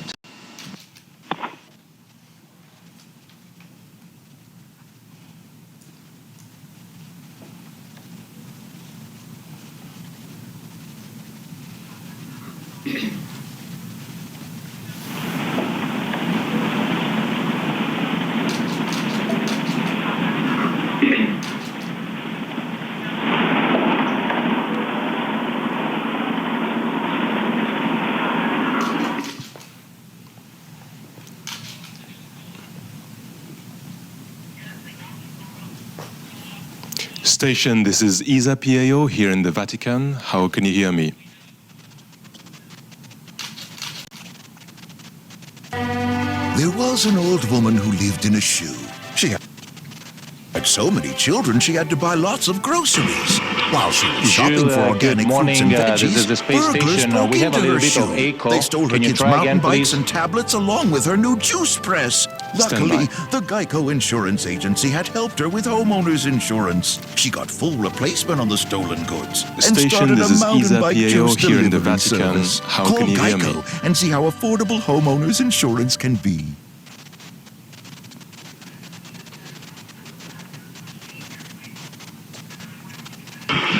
Jules, ESA PAO in the Vatican. This is Space Station. We hear you loud and clear. Very good, thank you. I now hand over to Pope Francis. Good morning, all. Hiscox Businesses.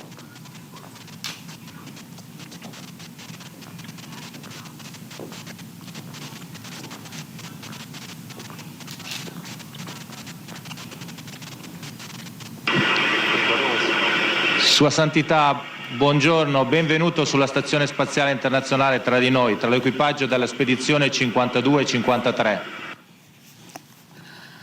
Buongiorno o buonasera, perché quando sei nello spazio ormai si sa.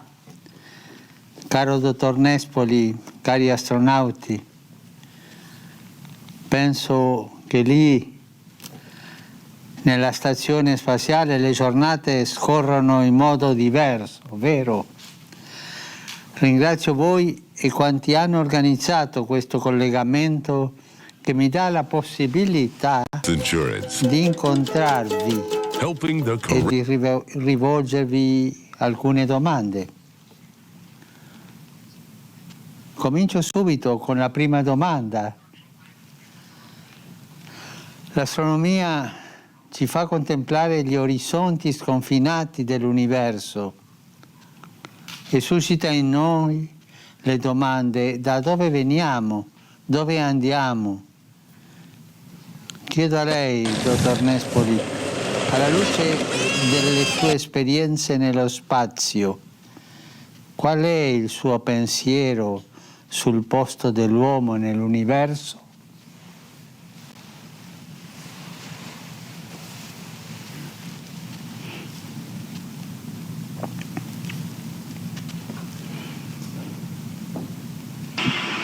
Santo Padre, questa è una domanda complessa. Io mi sento una persona tecnica, un ingegnere, mi trovo a mio agio tra le macchine, tra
There was an old woman who lived in a shoe. She had so many children she had to buy lots of groceries.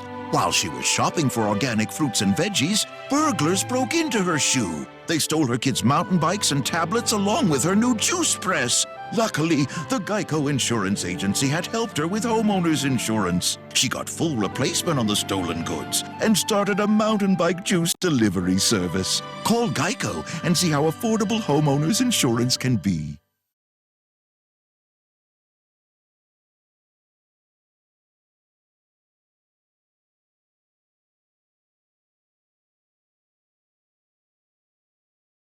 Could switching to Geico really save you 15% or more on car insurance?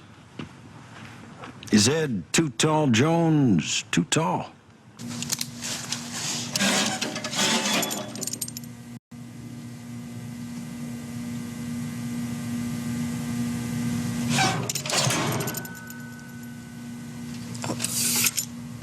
I'm just gonna guesstimate. Geico. 15 minutes could save you 15% or more. Could switching to Geico really save you 15% or more on car insurance? Does Charlie Daniels play a mean fiddle?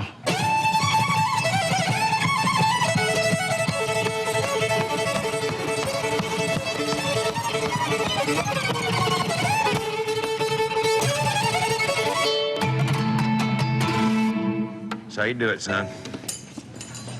Geico. 15 minutes could save you 15% or more on car insurance. Could switching to Geico really save you 15% or more on car insurance? Does a 10-pound bag of flour make a really big biscuit?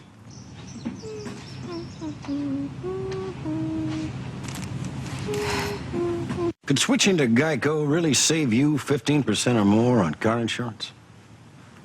Did the cavemen invent fire?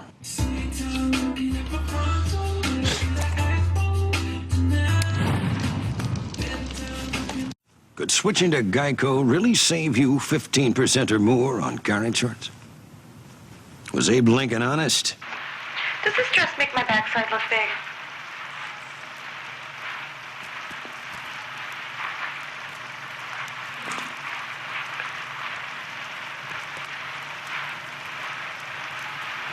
Perhaps it will. Geico. 15 minutes could save you 15% or more on car insurance. Could switching to Geico really save you 15% or more on car insurance? Is having a snowball fight with pitching great Randy Johnson a bad idea? Sorry, man. You all right? Yeah, I'm good. Yeah, you just winged me.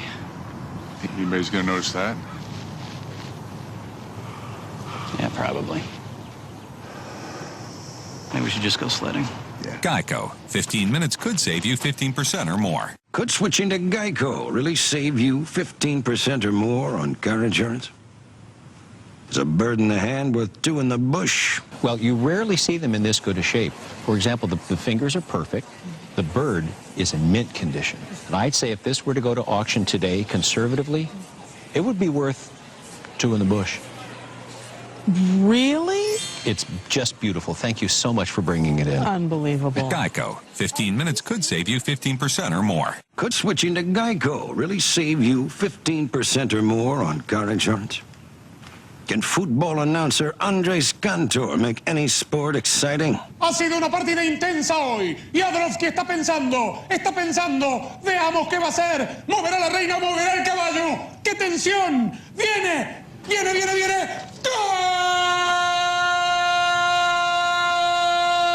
Geico. 15 minutes could save you 15% or more on car insurance.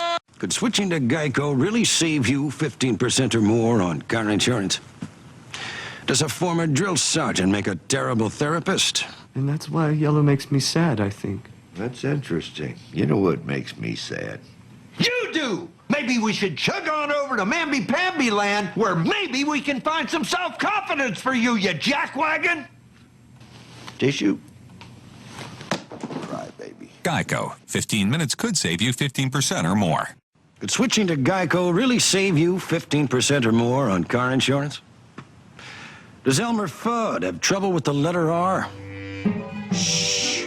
be very quiet. I'm hunting rabbits. Okay, cut. I'm hunting rabbits, Elmer. Let's try that again. Shh! I'm hunting rabbits. Cut! Rabbits. Rabbits. Rabbits. Rabbits. Rabbits with an R. Oh, this director's starting to rub me the wrong way. Geico. 15 minutes could save you 15% or more. Could switching to Geico really save you 15% or more on car insurance? Do woodchucks chuck wood?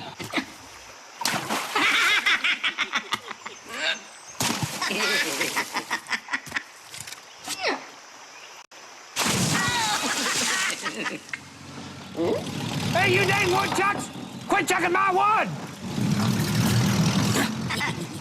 Geico. 15 minutes could save you 15% or more on car insurance.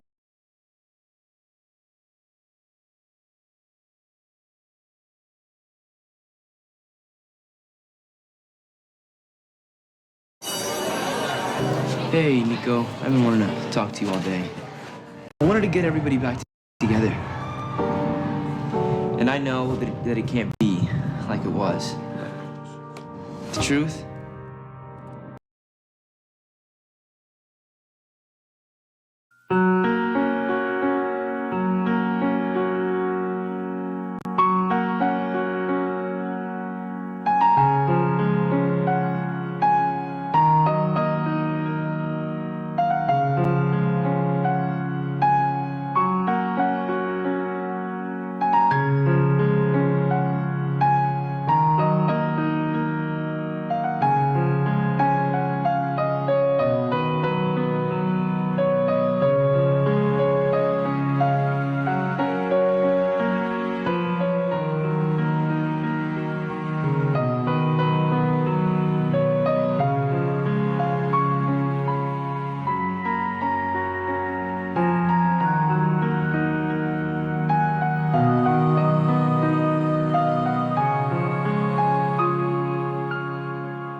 fear and grace, my fears relieved. How precious did thy grace appear the hour I first believed.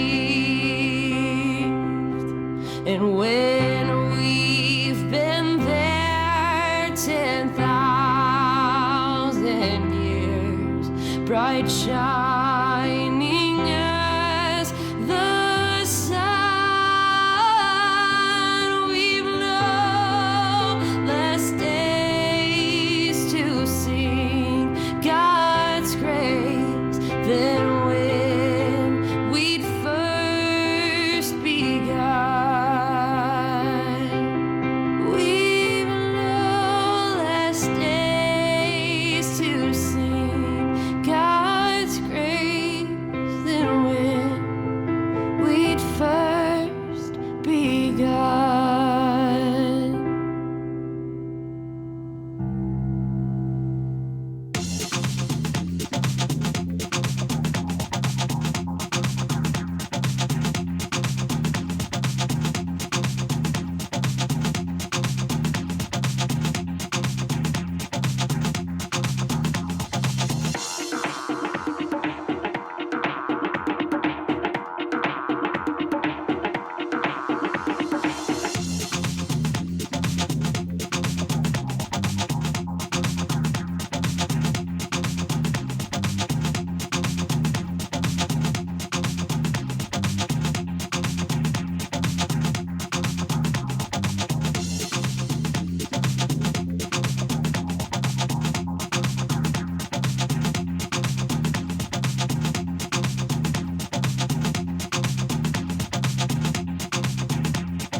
New Stouffer's Fit Kitchen Bowl. Balanced, nutritious, and delicious. With 22 grams of protein, savory vegetables, quinoa and cashews. Together in perfect harmony. New Stouffer's Fit Kitchen Bowls. This is fit.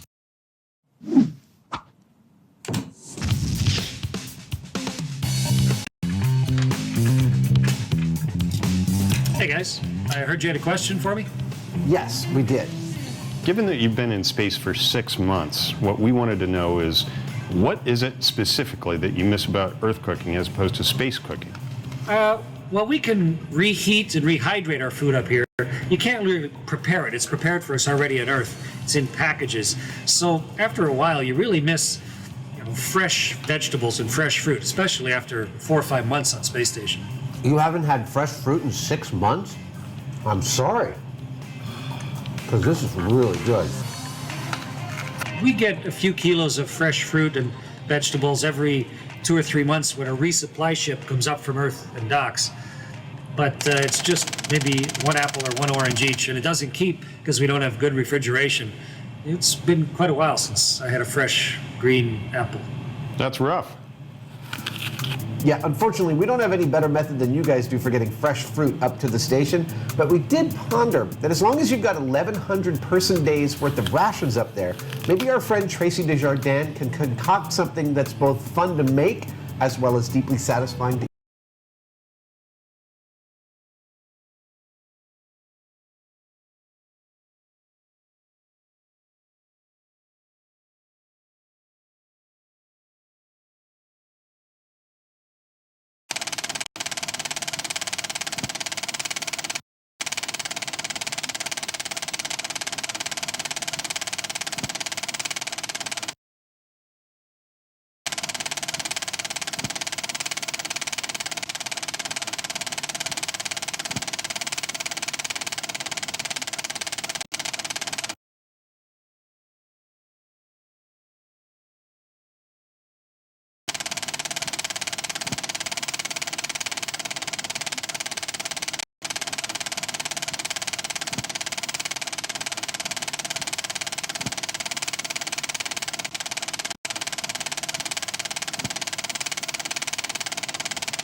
These guys worked together, played together, ate together. If any one member of the riveting gang didn't show up for work because of illness or for some other reason, the whole gang didn't go up that day. You simply just didn't substitute people around. There was a great deal of trust involved with handling 800-degree rivets flying through the air. The rivets are heated to their red hot. They are then taken by tongs, and they are literally thrown some distance, sometimes as much as 50 or 60 feet. They are then caught by someone who has a bucket with a conical head, almost like a funnel at the top, so that it gave the catcher, as he used to be called, a little bit more leeway to get these things before they would drop back down to the deck and actually burn through something. A splattering of fiery particles cascades down from the torches that the steelworkers use for cutting 10-ton girders in half and for lighting their cigarettes. There is a good deal of strolling on the thin edge of nothingness. The New York Times.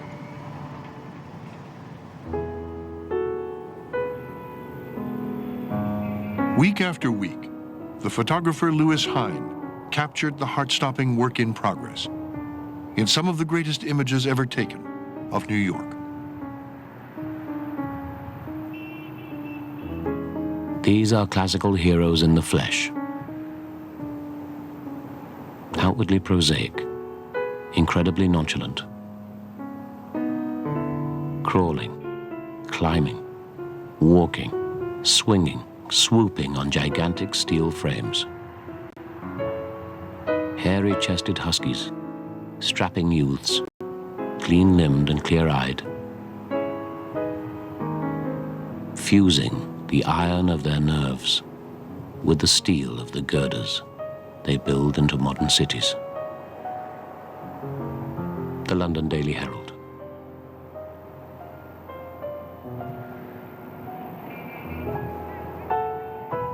They are really wonderful kind of documentations of what seems to me almost a Promethean conquest of nature, of gravity itself, in the way suspended in the sky, very much like Icarus, challenging the gods, really, are these workers, these iron workers, ordinary iron workers, sitting on these beams, having their lunch, 80 stories above New York.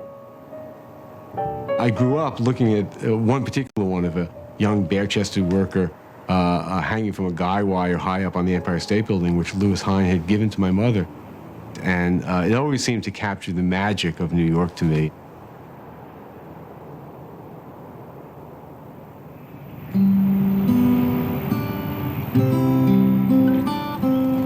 All through the summer and fall of 1930, the work went on. By October, the steel frame of the building's 85-story main shaft was complete, and work had begun on the mooring mast.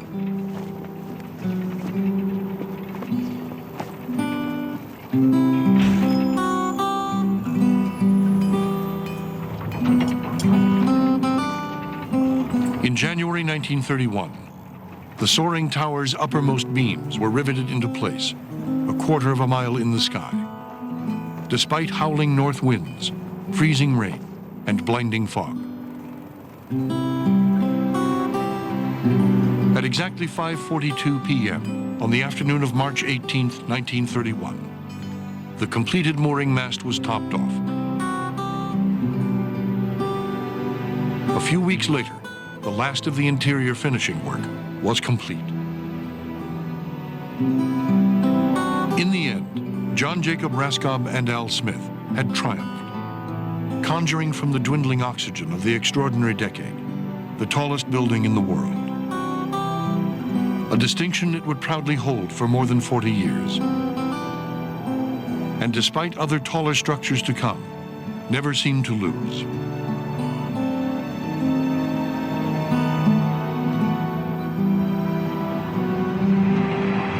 In all, 6 men had died during the construction of the Empire State Building. 2 laborers, an iron worker, and 3 carpenters. 57,000 tons of structural steel, almost 3 times the total used in the Chrysler Building, had been hoisted into place, not only higher, but faster than anyone had ever dreamed possible. From start to finish, from the commencement of work on the foundations to the last piece of interior work on the gleaming marble lobby, it had taken the heroic team of engineers and workmen just 13 months to erect the tallest building in the world. One of the greatest feats of construction since buildings began. You're talking about from the time that the steel started, which is generally the benchmark that we give these buildings in terms of its actual construction. You're talking about 13 or 14 months working through the winter. And that winter was pretty severe. The winter of 30 into 31 was pretty severe. It was an absolutely amazing construction timetable. But the people that have come after them, me and others, who practice at the art of building, use that building as an example of whether the building was a financial success or not, whether the building is handsome or not. That building was certainly, from a building art, a triumph in every way, in every possible way. Something to study, something to look at, something to teach, not to be afraid of innovation.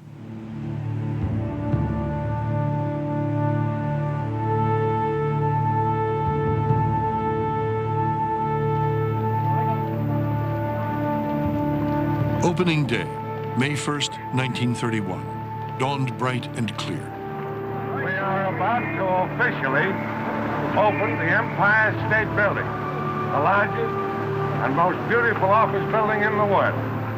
Al Smith, the building's official greeter, presided over the gala event, held on the brand new observation deck on the 86th floor, attended by John Jacob Raskob, Mayor Jimmy Walker, and Governor Franklin D. Roosevelt. In the world today that can be reached from a building designed, fashioned, built by the brains, the brawn, the ingenuity, and the muscle of mankind. I am very happy to take part in this very auspicious occasion with my old friend, Governor Smith. When I came up in the elevator, I went so high that I expected to get above snow level. That evening, as a brilliantly clear twilight descended on New York, President Herbert Hoover turned a key in the White House, and the great building was illuminated for the first time.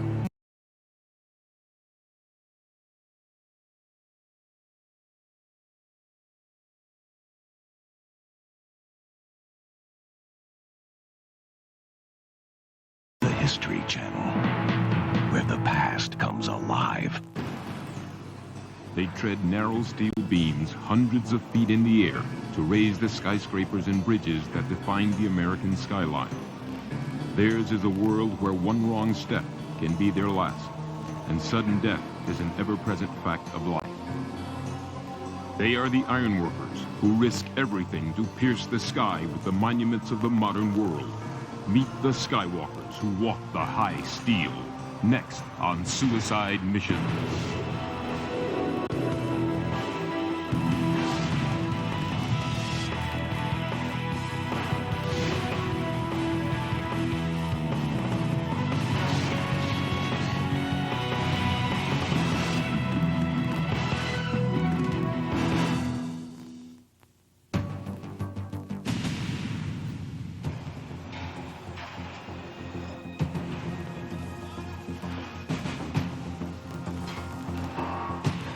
It remains one of the world's most perilous jobs. Structural ironworkers, like these men erecting a 400-foot San Francisco office tower at a rate of 3 floors a week, know the risks all too well.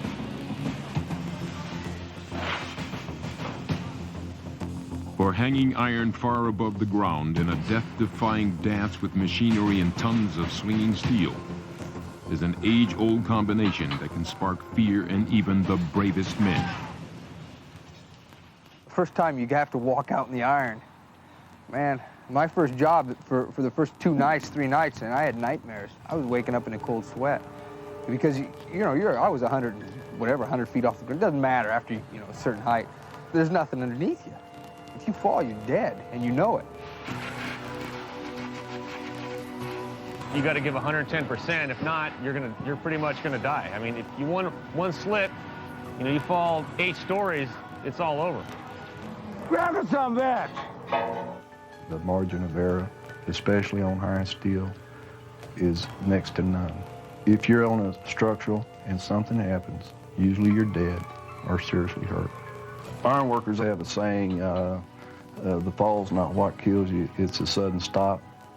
The wind blew my brother-in-law off the bridge. The wind must have caught him and his partner, blew them right off the bridge. Anyways, my brother-in-law was killed, and my uncle was a superintendent. And unfortunately, the following week, he fell off. And he was killed, yeah. And that was my introduction to this business.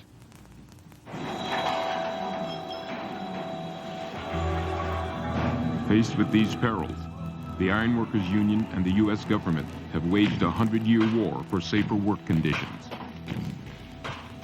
Thanks to life-saving reforms, a modern ironworker can hope to enjoy a long career in high steel. But it wasn't always so.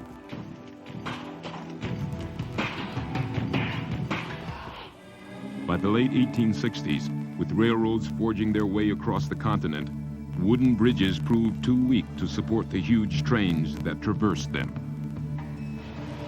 An English invention called the Bessemer process made the steel production simpler and more affordable. The new alloy was quickly used to erect durable trestles throughout the country. Work on the towering new bridges was dangerous and challenged the tenacity of those drawn to the new trade of ironworker. The type of individual who was usually attracted to this work was probably the same kind of guy who would be attracted to being a cowboy or a lumberjack or a prospector, somebody with an adventurous spirit. They were called the cowboys in the sky, and this kind of stuck with our ironworkers. But early ironworkers didn't have to go west to prove their mettle. The Brooklyn Bridge, begun in 1869, would offer a chance to work on the boldest engineering feat of the day. But before even the first tower was raised,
International Space Station.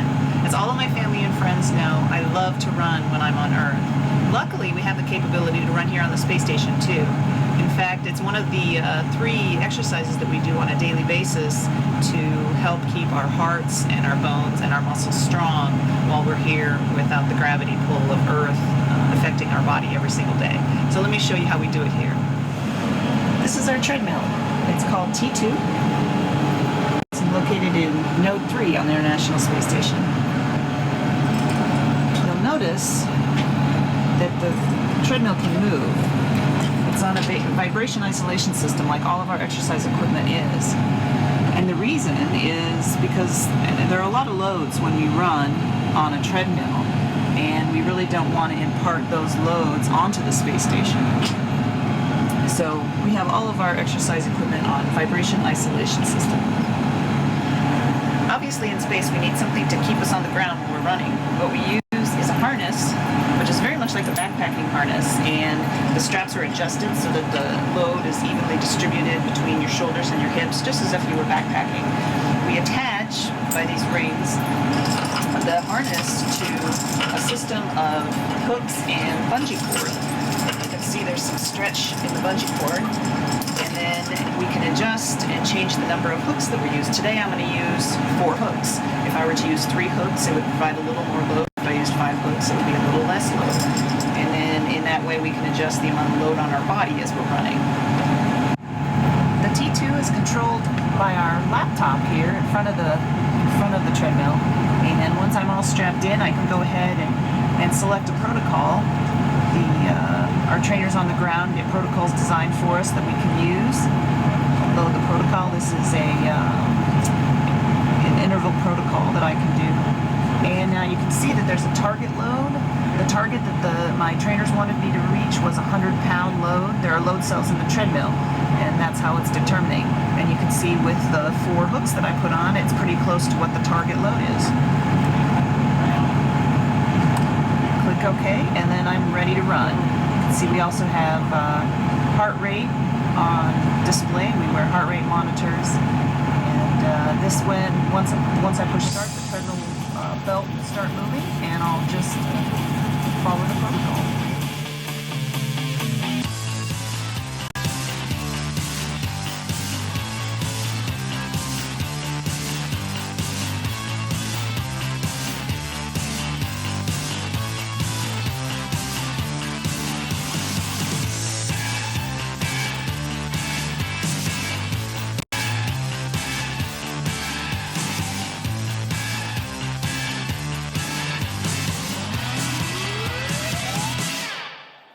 Run.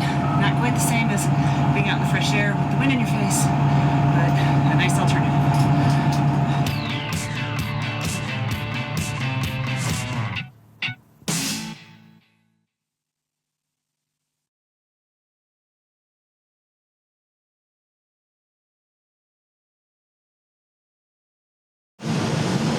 Hello, I'm Sunny Williams. I'm up here on the International Space Station. Scott Kelly, commander of the Expedition 26 crew aboard the International Space Station. What I wanted to try to do today is give you a sense for what our situation is on board with regards to food and beverages, how we prepare that, what options we have, and how we eat here in space. So the first thing I'd like to do is get started with where our food is kept.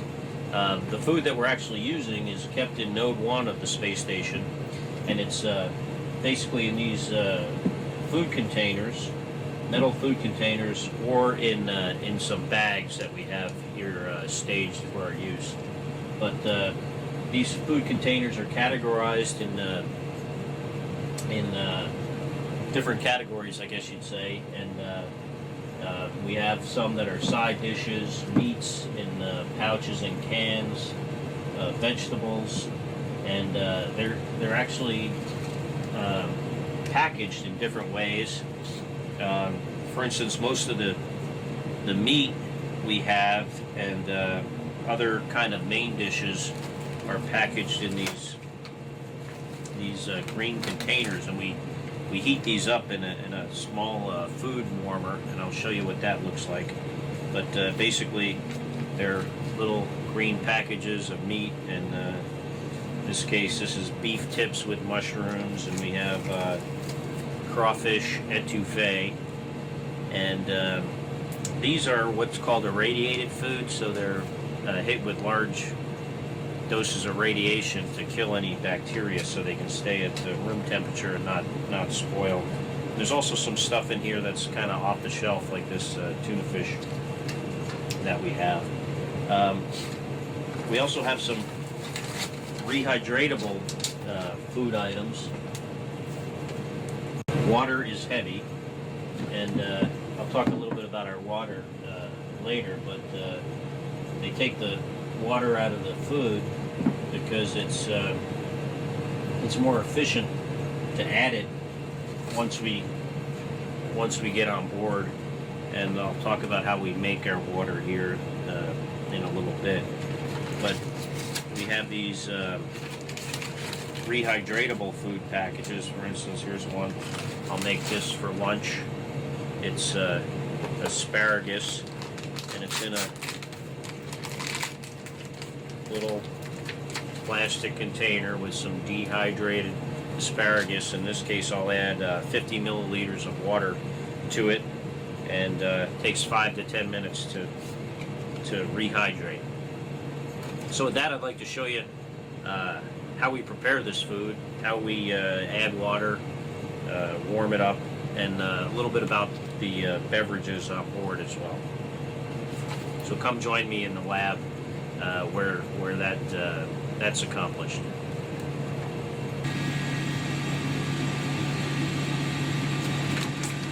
Now we're in the U.S. laboratory module, and the first thing I want to show you is how we heat up these green packages of food. And these are a lot like the what's called MREs in the military, meals ready to eat.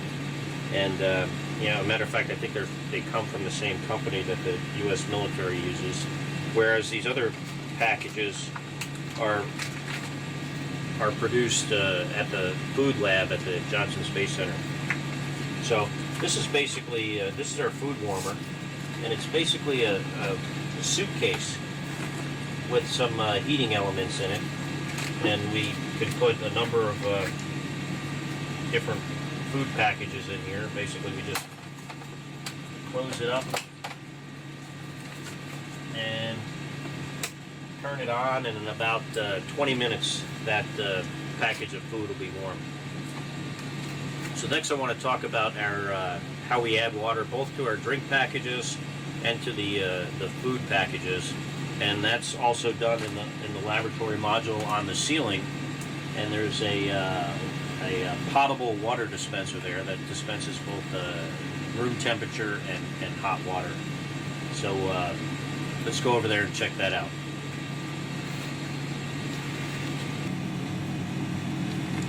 So here we are by the potable water dispenser, which is on the ceiling here in the laboratory module of the space station, and we get our water from different places. The resupply vehicles will bring up water. The shuttle makes water as a function of how it produces electricity, but we also get water from the Russian Progress vehicles, and soon from the Japanese and the European resupply vehicles bring up water as well. The other way we get water is we make it ourselves on board from the condensate that is produced in the air due to humidity, and also from our urine. And believe it or not, the water that is produced from our urine actually tastes better than any tap water I've ever tasted in the United States. It's tastes better than the water on the space shuttle. It's really clear, good quality water. So basically, we have a way to fill these little packages and introduce certain or specific volumes of both hot and room temperature water. So I'll heat up this or rehydrate this asparagus, and I basically just put it in here, and normally don't do this from this position.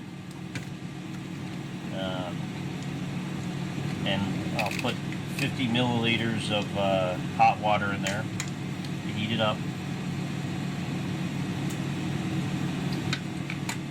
And as you can see, it now has water in it, and it's rehydrating, and this will take 5 to 10 minutes. And then I'll put some water into my drink bag.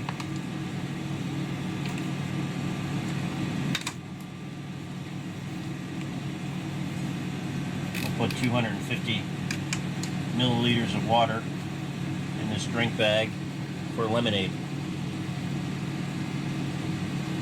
Most of the drinks are kind of sweet. Most of the time, I don't drink these sweet drinks. Most of the time, I just drink water or coffee.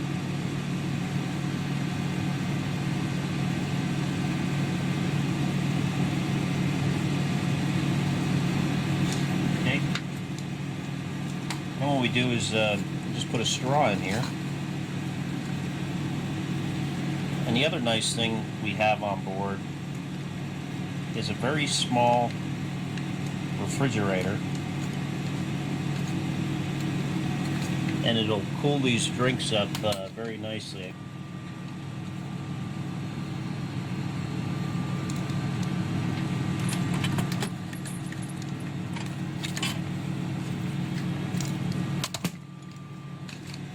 And the next thing I want to show you is how we eat this stuff once it's both rehydrated, cooled off in our little fridge, and warmed up in our food warmer.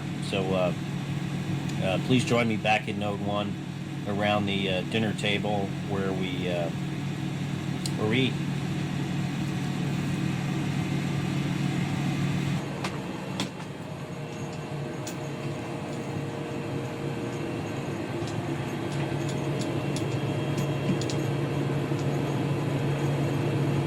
Back in Node 1, where we generally use as our kitchen or dining area, and I'm going to show you how we eat this food. Obviously, it's in these packages that we have to cut open, and basically we just eat all this stuff right out of the packaging. So I'm going to cut open my beef stew, and as you can see, some of it's trying to escape on me already.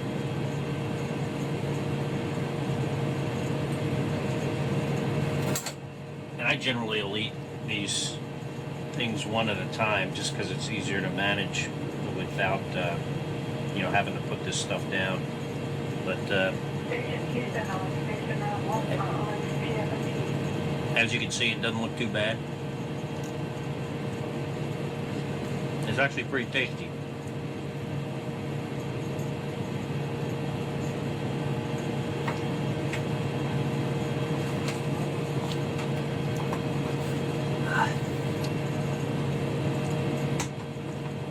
That was one of my Russian crew members that went by. But it ain't bad. Yep, the one in the lab is fine. So, that's the beef stew.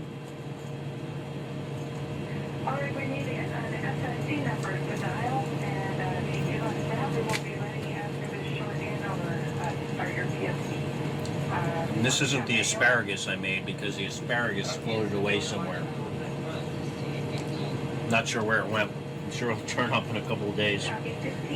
And we didn't have any more asparagus, so I made some green beans and mushrooms. All right, we'll be ready in a few minutes.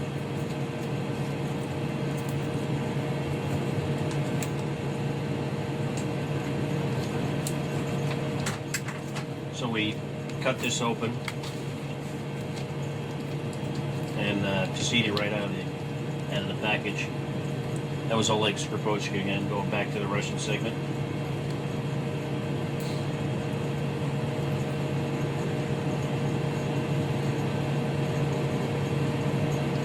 And what I generally do, especially at night, while eating dinner is watch the news, and the ground sends up NBC nightly news every day except on the weekends. So watch it on the computer. They also send up television shows. On our broadcast tonight, surprise appearance. Will two presidents do the trick in selling Congress on a tax deal that the current president agreed to? Justice, a long-time drama, has come to an end. Here's the Elizabeth Smart kidnapped from bed tonight for a reaction. cold lemonade. Camilla, how could it have happened, and where was British security? A little on the sweet side for me, but not too Are they bad. safe or potentially harmful? Why the government is asking And this also, question again. Nixon, we got dessert here. We got various kinds of things to eat for dessert. How he spoke to his own daughter when he thought no one was Some of it is like the package, like the beef stew. Others are rehydratable, and other items are just in this these individual packages. So here I got dried peaches and some candy-coated peanuts. You're President Barack Obama, you're fighting with Congress over a tax deal, and some of your own people are defecting. So who do you call when you call out the reinforcements? The answer is you call the last Democratic president. The two men burst through the door and into the Like I White said, House briefing room before cameras peaches today. And once Bill Clinton started talking, candy-coated almonds. one former Clinton And, White House aide put it was like 1995 all I'm gonna over again. Another said it was as if select the almonds because they look much better floating around than the dried we begin peaches. here tonight with our chief White House But the peaches aren't correspondent bad. Chuck Todd, who witnessed all this in the briefing room. Chuck, good evening. Well, good evening, Brian. Look, for most of the day today, the tax debate had been dominated by Vermont's independent, self-described socialist senator, Bernie Sanders, who's been speaking on the floor of the United States Senate by himself continuously since about 10:30 this morning. Well, about 4 o'clock today, clearly the White House had had enough. So instead of briefing reporters about President Obama's private meeting with President Clinton, President Obama decided to trot out President Clinton himself to brief reporters. Well, it turned into a de facto ex-presidential press conference.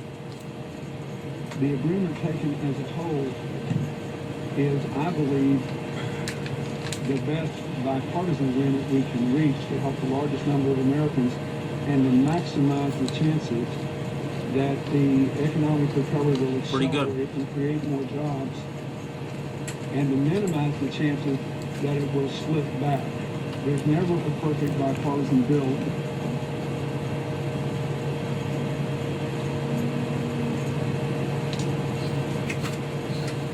Dealing with the garbage here on board is somewhat of a challenge since you don't have the garbage man coming a couple of times a week. We actually have to store our trash on board for several months. So it's important that it doesn't take up a whole lot of space. So we already put the green beans in there in this little kind of in the plastic bag that one of the other food items came in. And we also want to get as much of the moisture out of this garbage, so it can then be turned back into drinkable water with our system that converts both the humidity and urine into potable water. So we try to get as much of the moisture out of these stuff as we can, and so I just make sure that the packages are as dry as possible. And obviously if I drink this, eventually it's going to wind up back in the potable water system versus coming to a fiery end in the re-entry of one of the Progress vehicles that carries our garbage. Boom. Get it as basically as dry as possible. And then we separate our wet trash from our dry trash, because the wet trash is, can get more smelly. And so we put our wet trash in these Russian waterproof bags. And one of these will last me, as the only U.S. crew member on board here, well over a week. Get this as small as we possibly can. filled up, and eventually it'll go in the Progress. The dry trash is stored separately in a long plastic trash bag, but I don't have one of those right here to show you.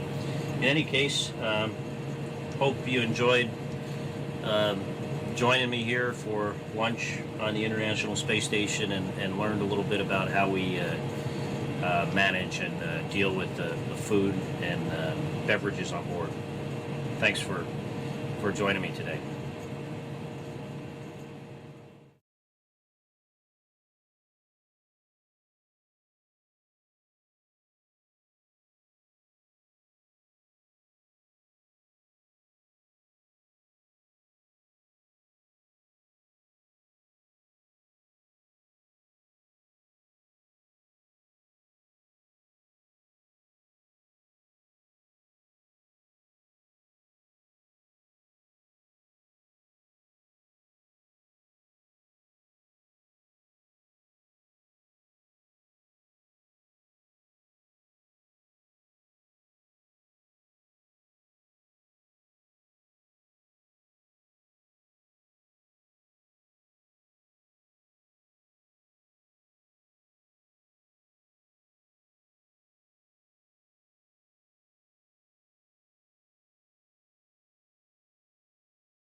This morning, we're going to find out more about feeding station crew members and their Thanksgiving menu. My guest is Vicki Claris, the International Space Station Food System Manager. Yes. Make sure to get that right. Well, thanks for having me.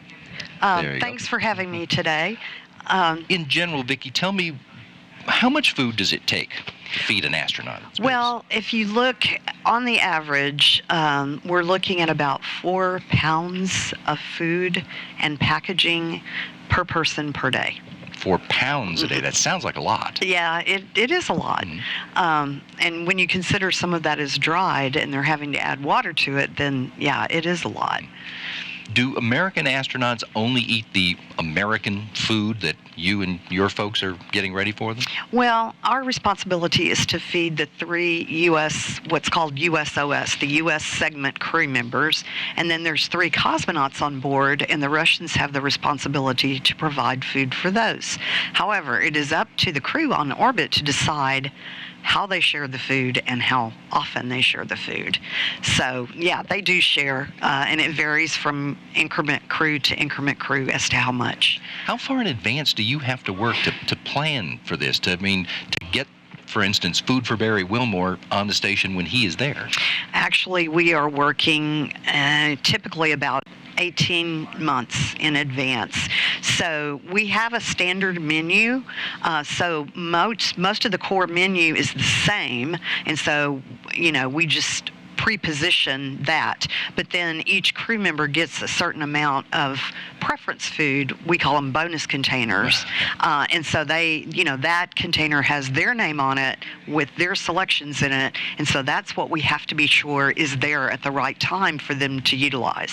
And are you able to use all of the different delivery ships, the delivery trucks that are going to the station? Yes, over time we have used them all. We used to use the Progress a lot, but now that we have the commercial carriers on board, SpaceX and Orbital, so we're not using Progress as much for food, but we have used Progress. We use HTV, which is the JAXA cargo vehicle. We used ATV when it was flying, and so yeah, we utilize all these different cargo vehicles. If you're working that far in advance, you've got to be sending things that can stay good for that long, that need some kind of special preservation? Yes, so the challenge that we have is that there are no dedicated freezers or refrigerators for food on orbit, so all of our food has to be shelf stable and last for a very long time. So we're using freeze-dried products, we're using thermostabilized products, which are like canned products, except we put ours in pouches instead of cans because the pouches are lighter in weight, which is advantageous when you're launching it to orbit. So yeah, we use really, and we do use some irradiated meat products as well. So we're using a variety of products that create shelf-stable items. You brought a few samples here. Are some of these the things that are thermostabilized and yes, actually thermostabilized products. So for example, the turkey that they have available to them for tomorrow, if they choose to use it for Thanksgiving, this is a this has been actually made shelf stable by irradiation. So this product is ready to eat. They just warm it up, cut it open, and eat out of the package with a fork or spoon. We also have, for instance, we have candied yams. This is like a canned product, so this is thermostabilized, and but it has been done in a pouch to make it lighter in weight. So we have many of the traditional products available to them that you and I might have on our table tomorrow. So we do have a dressing, a cornbread dressing. It's freeze-dried, so they would add hot water to this. We have mashed potatoes. We have green beans and mushrooms. The not beverages. So green are the beans. Well, no. Not in that state. Not in that state. They'll be greener when you add water.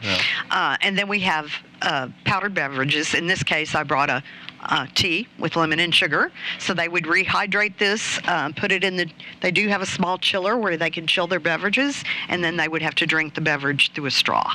Now, they don't have you didn't send up the Thanksgiving meal, right? No, we pack what's called pantry style. So all the meats are together, all the veggies are together, and they actually assemble their meals real time.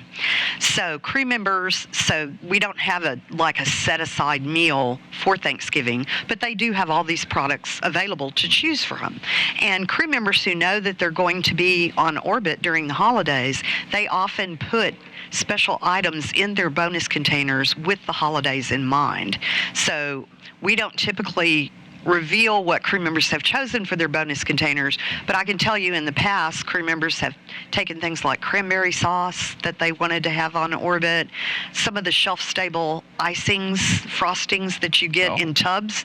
They'll take those and they'll decorate cookies with those for the holidays. So crew members who want to do have a means to take some special items to orbit for the holidays. And they've got all of the American food to draw on, plus everyone else. Plus Russian food. Russian food too. And right now we have an ESA crew member on board, Samantha Cristoforetti, and so she has taken some specialty ESA European items with her. And so I'm sure, and she has taken enough that there is enough to share with her fellow crewmates. So I'm sure some of those will likely be involved in their joint meal for the holiday tomorrow. Do they have to make any special provision on orbit for the leftovers? Well, actually, they can't keep leftovers on orbit since we don't really have a refrigerator.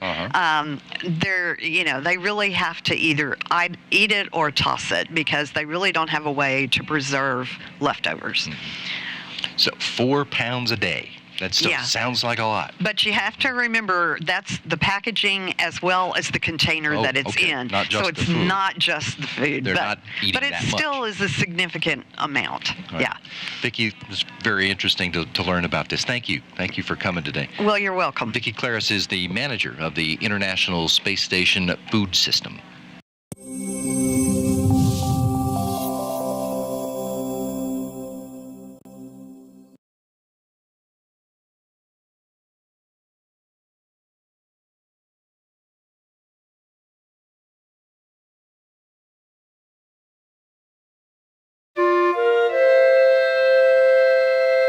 When astronauts leave Earth for places like an asteroid or Mars, one of the things we're trying to learn is how they can grow their own food, since it's especially important that we may not be able to resupply them with food, especially things like fruits and vegetables.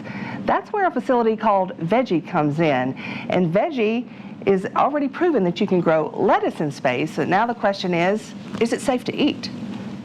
The first test went pretty well. We had 3 plants that grew really well, and they were harvested on Space Station by Commander Steve Swanson when he was up there. And everybody really enjoyed growing the plants from the responses that we've heard.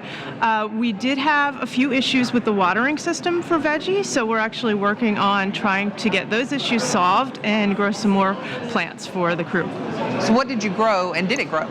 So we grew red romaine lettuce the first time, and it grew, and we had 3 good-looking plants that were harvested. We were hoping to have 6 plants, and 1 never germinated at all, so we're trying to figure out what happened with that packet.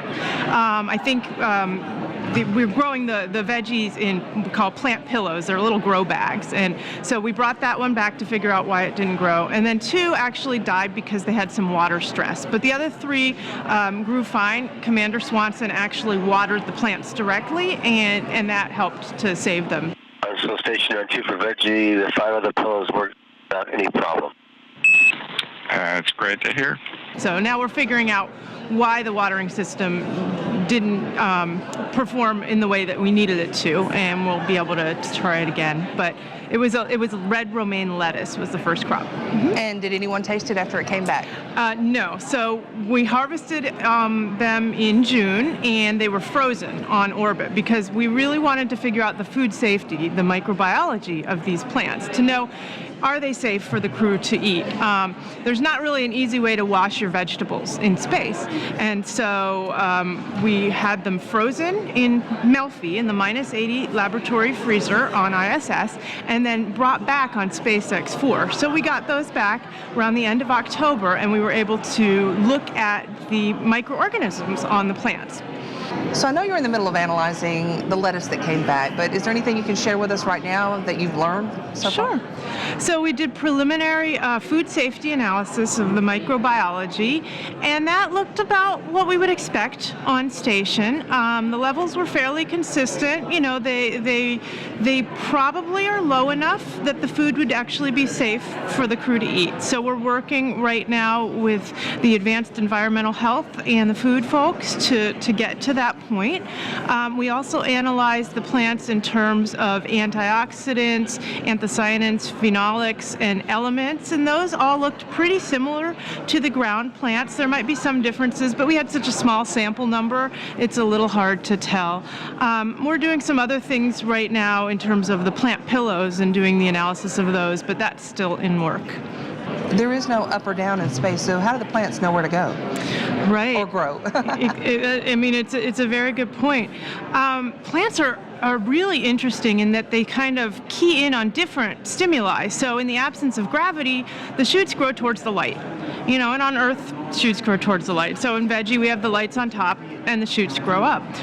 The roots, you know, they don't know which way is up and down, but they'll tend to grow towards things like water gradients or pockets of nutrients. And they get kind of contained in those plant pillows. But one of the things that we're interested in veggie is looking at, can we do X-ray scans of those plant pillows and see the roots and see how it's different? So that's a really interesting question, because getting that root zone right is the biggest challenge we've had so far.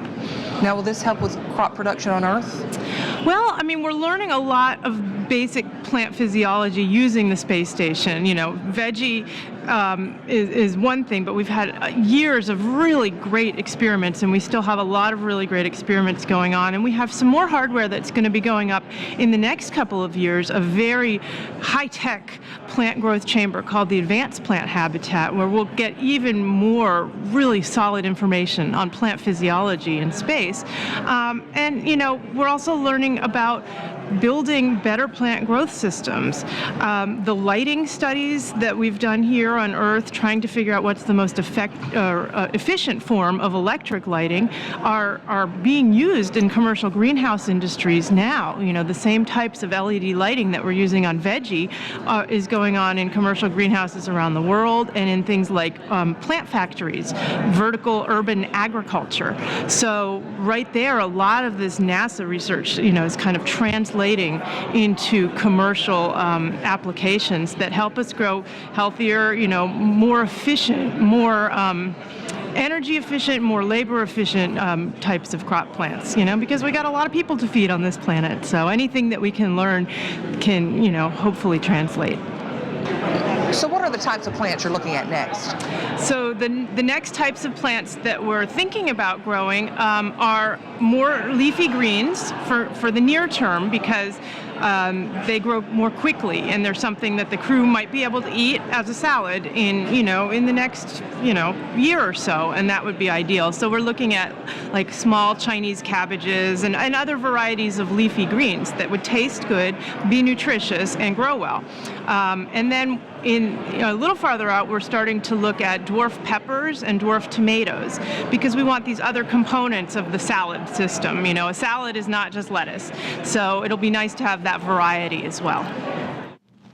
And in case you're wondering, the lights are purple. They look a little pink, but red plus blue LEDs equals purple, because plants need those kind of wavelengths to grow. Now, plants are green because they reflect most of the green light, but absorb the red and blue. So there are some green LEDs in the veggie as well, and that's really to make the plants look green, and that's really for the crew and not really the plants. The astronauts really apparently seem to like the purple lights. They've taken a ton of photos with just the lights off in the Columbus module, and the veggie, as you can see in this photo, well, looks like a disco.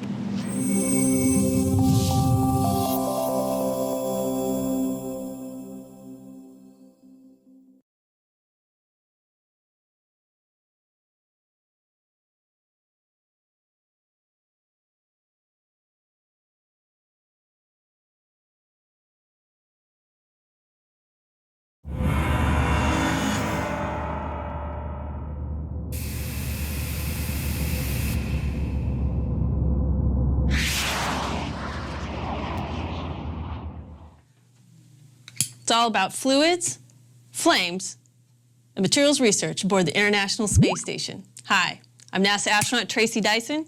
Welcome to Station Life. Houston on 2 for velocity confirmation. Steps 4, 5, and 4, 6. We're moving on to step 5. You want to go right now for that activity? Thank you. Okay, Tracy, we copy, and that's good information. We'll pass it along. Welcome back. This month on Station Life, we're going to take a look at how the unique environment of space affects physical science experiments aboard the International Space Station. The ISS is a laboratory like no other here on Earth. Because of the lack of gravity, we can use it as a variable, or we can remove it from the equation entirely. It's this absence of gravity that allows us to observe the aspects of fundamental physics that we can't see here on Earth. Gravity here on Earth often masks or distorts subtle forces, such as surface tension or diffusion. On ISS, these forces can be harnessed for a wide variety of physical science applications. So in today's program, we're going to take a look at how the lack of gravity affects the physical sciences of fluids, flames, and materials. The ISS is an amazing place. It has all these laboratories and science racks to do amazing experiments that are literally out of this world. Come check it out.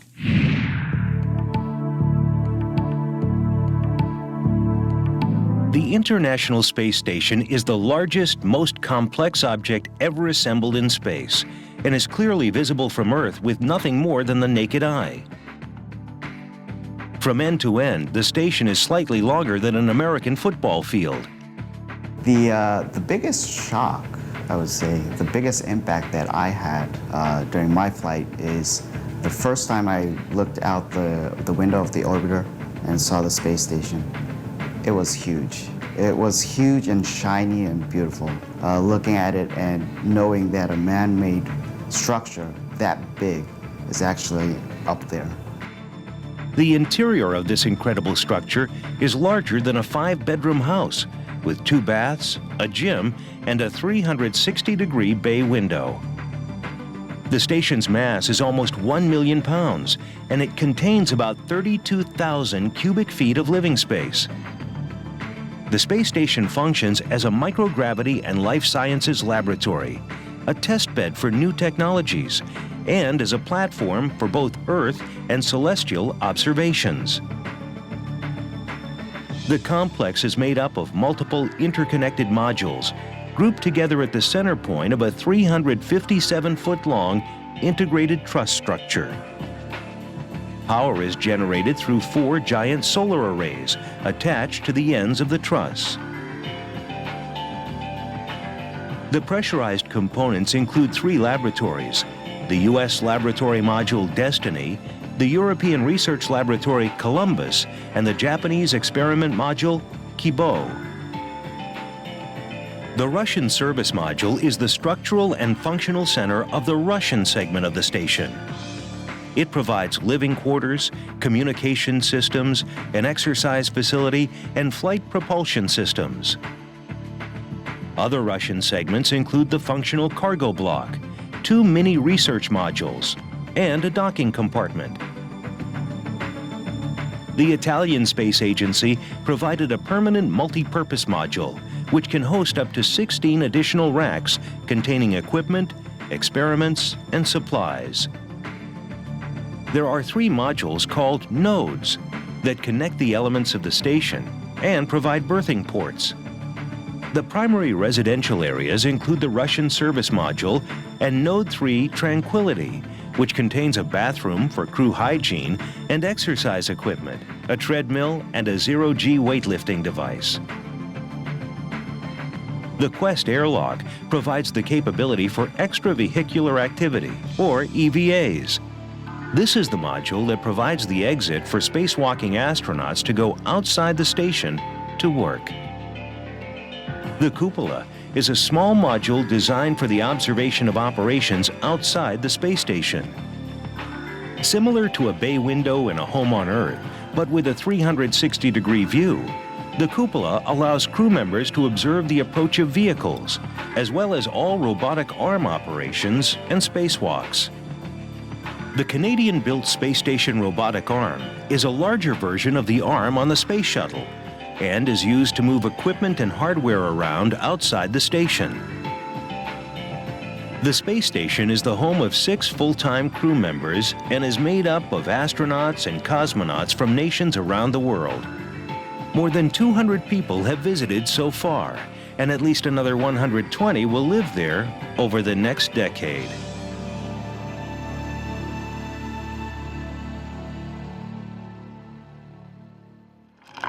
I'm just getting my safety cutter on the other side of my IDA back here. Copy, Terry. Well, these are without the pool stanchion. Absolutely, yeah. It's just like in the pool instead of that, the exception of that big planet down there.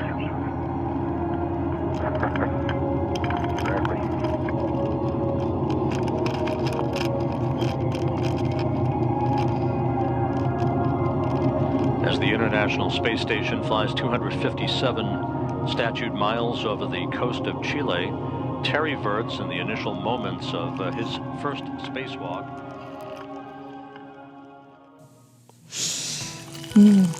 I don't know about you, but I like to start my day with an awesome cup of coffee. And on board the International Space Station, same thing, no different. But drinking coffee in space comes with its set of unique challenges.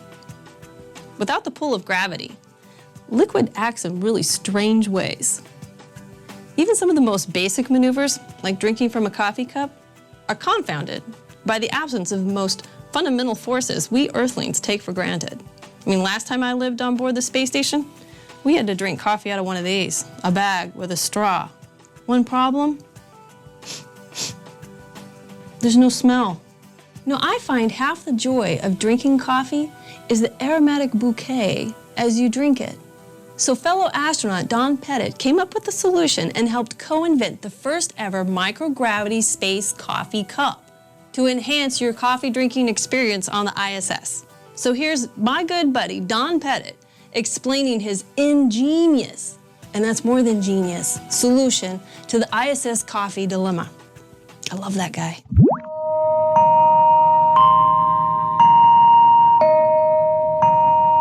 A normal coffee cup or a normal open container just simply won't work in a weightless environment because the liquid will be in the bottom of the cup and you tip it up and it still stays in the bottom of the cup. If you move it around too violently, it'll all splash out and make a big mess. So we end up having to drink our beverages through a straw from a bag. Makes you feel like you're a big insect sucking the juices from another insect. I wanted to see if I could figure out a way to have an open container cup in a weightless environment, which would allow you to drink your tea and your coffee in a manner that's commensurate with how people drink their beverages on Earth. Taking some of my surface chemistry that I learned in college, I devised a cup with a special shape. The cross-section looks kind of like an airplane wing, where it has a cusp, and the cusp will allow channel flow, so the liquid from the bottom of the cup will float up and just park itself right next to the rim, and then you can drink it. And it allows a crew to share a communal beverage. You could share tea. Maybe you just come in from doing a spacewalk or something and you want to celebrate a little bit. If you have a real cup, an open container, it's so ingrained in human beings, it's so ingrained in culture, it adds back the dimension of what it's like to be a human being in a civilized way.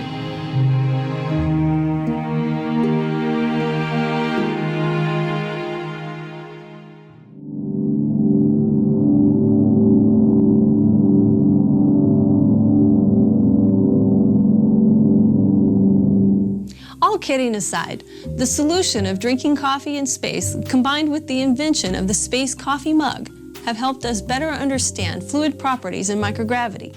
So now let's take a look at how understanding the problems associated with drinking coffee in space relates to future space travel as well as life here on Earth. High above our planet, in the realm of satellites and space stations, the familiar rules of Earth do not apply. The midday sky is as black as night. There is no up and no down. Dropped objects don't fall, and hot air doesn't rise. Of all the strange things that happen up there, however, it is possible that the strangest happens to coffee. In microgravity, a simple morning cup of joe can be an out-of-this-world experience. Physics professor Mark Weislogel of Portland State University has given a lot of thought to coffee and other fluids in space, and he describes what happens. For starters, he says, it would be a chore just getting the coffee into the cup. Absent the pull of gravity, pouring liquids can be very tricky. But for the sake of argument, let's suppose you are on the space station and you have a cup of coffee in your hand. The most natural thing would be to tip the cup toward your lips. But when you do, the coffee would be very hard to control. In fact, it probably wouldn't move. You'd have to shake the cup toward your face and hope that some of the hot liquid breaks loose and floats towards your mouth.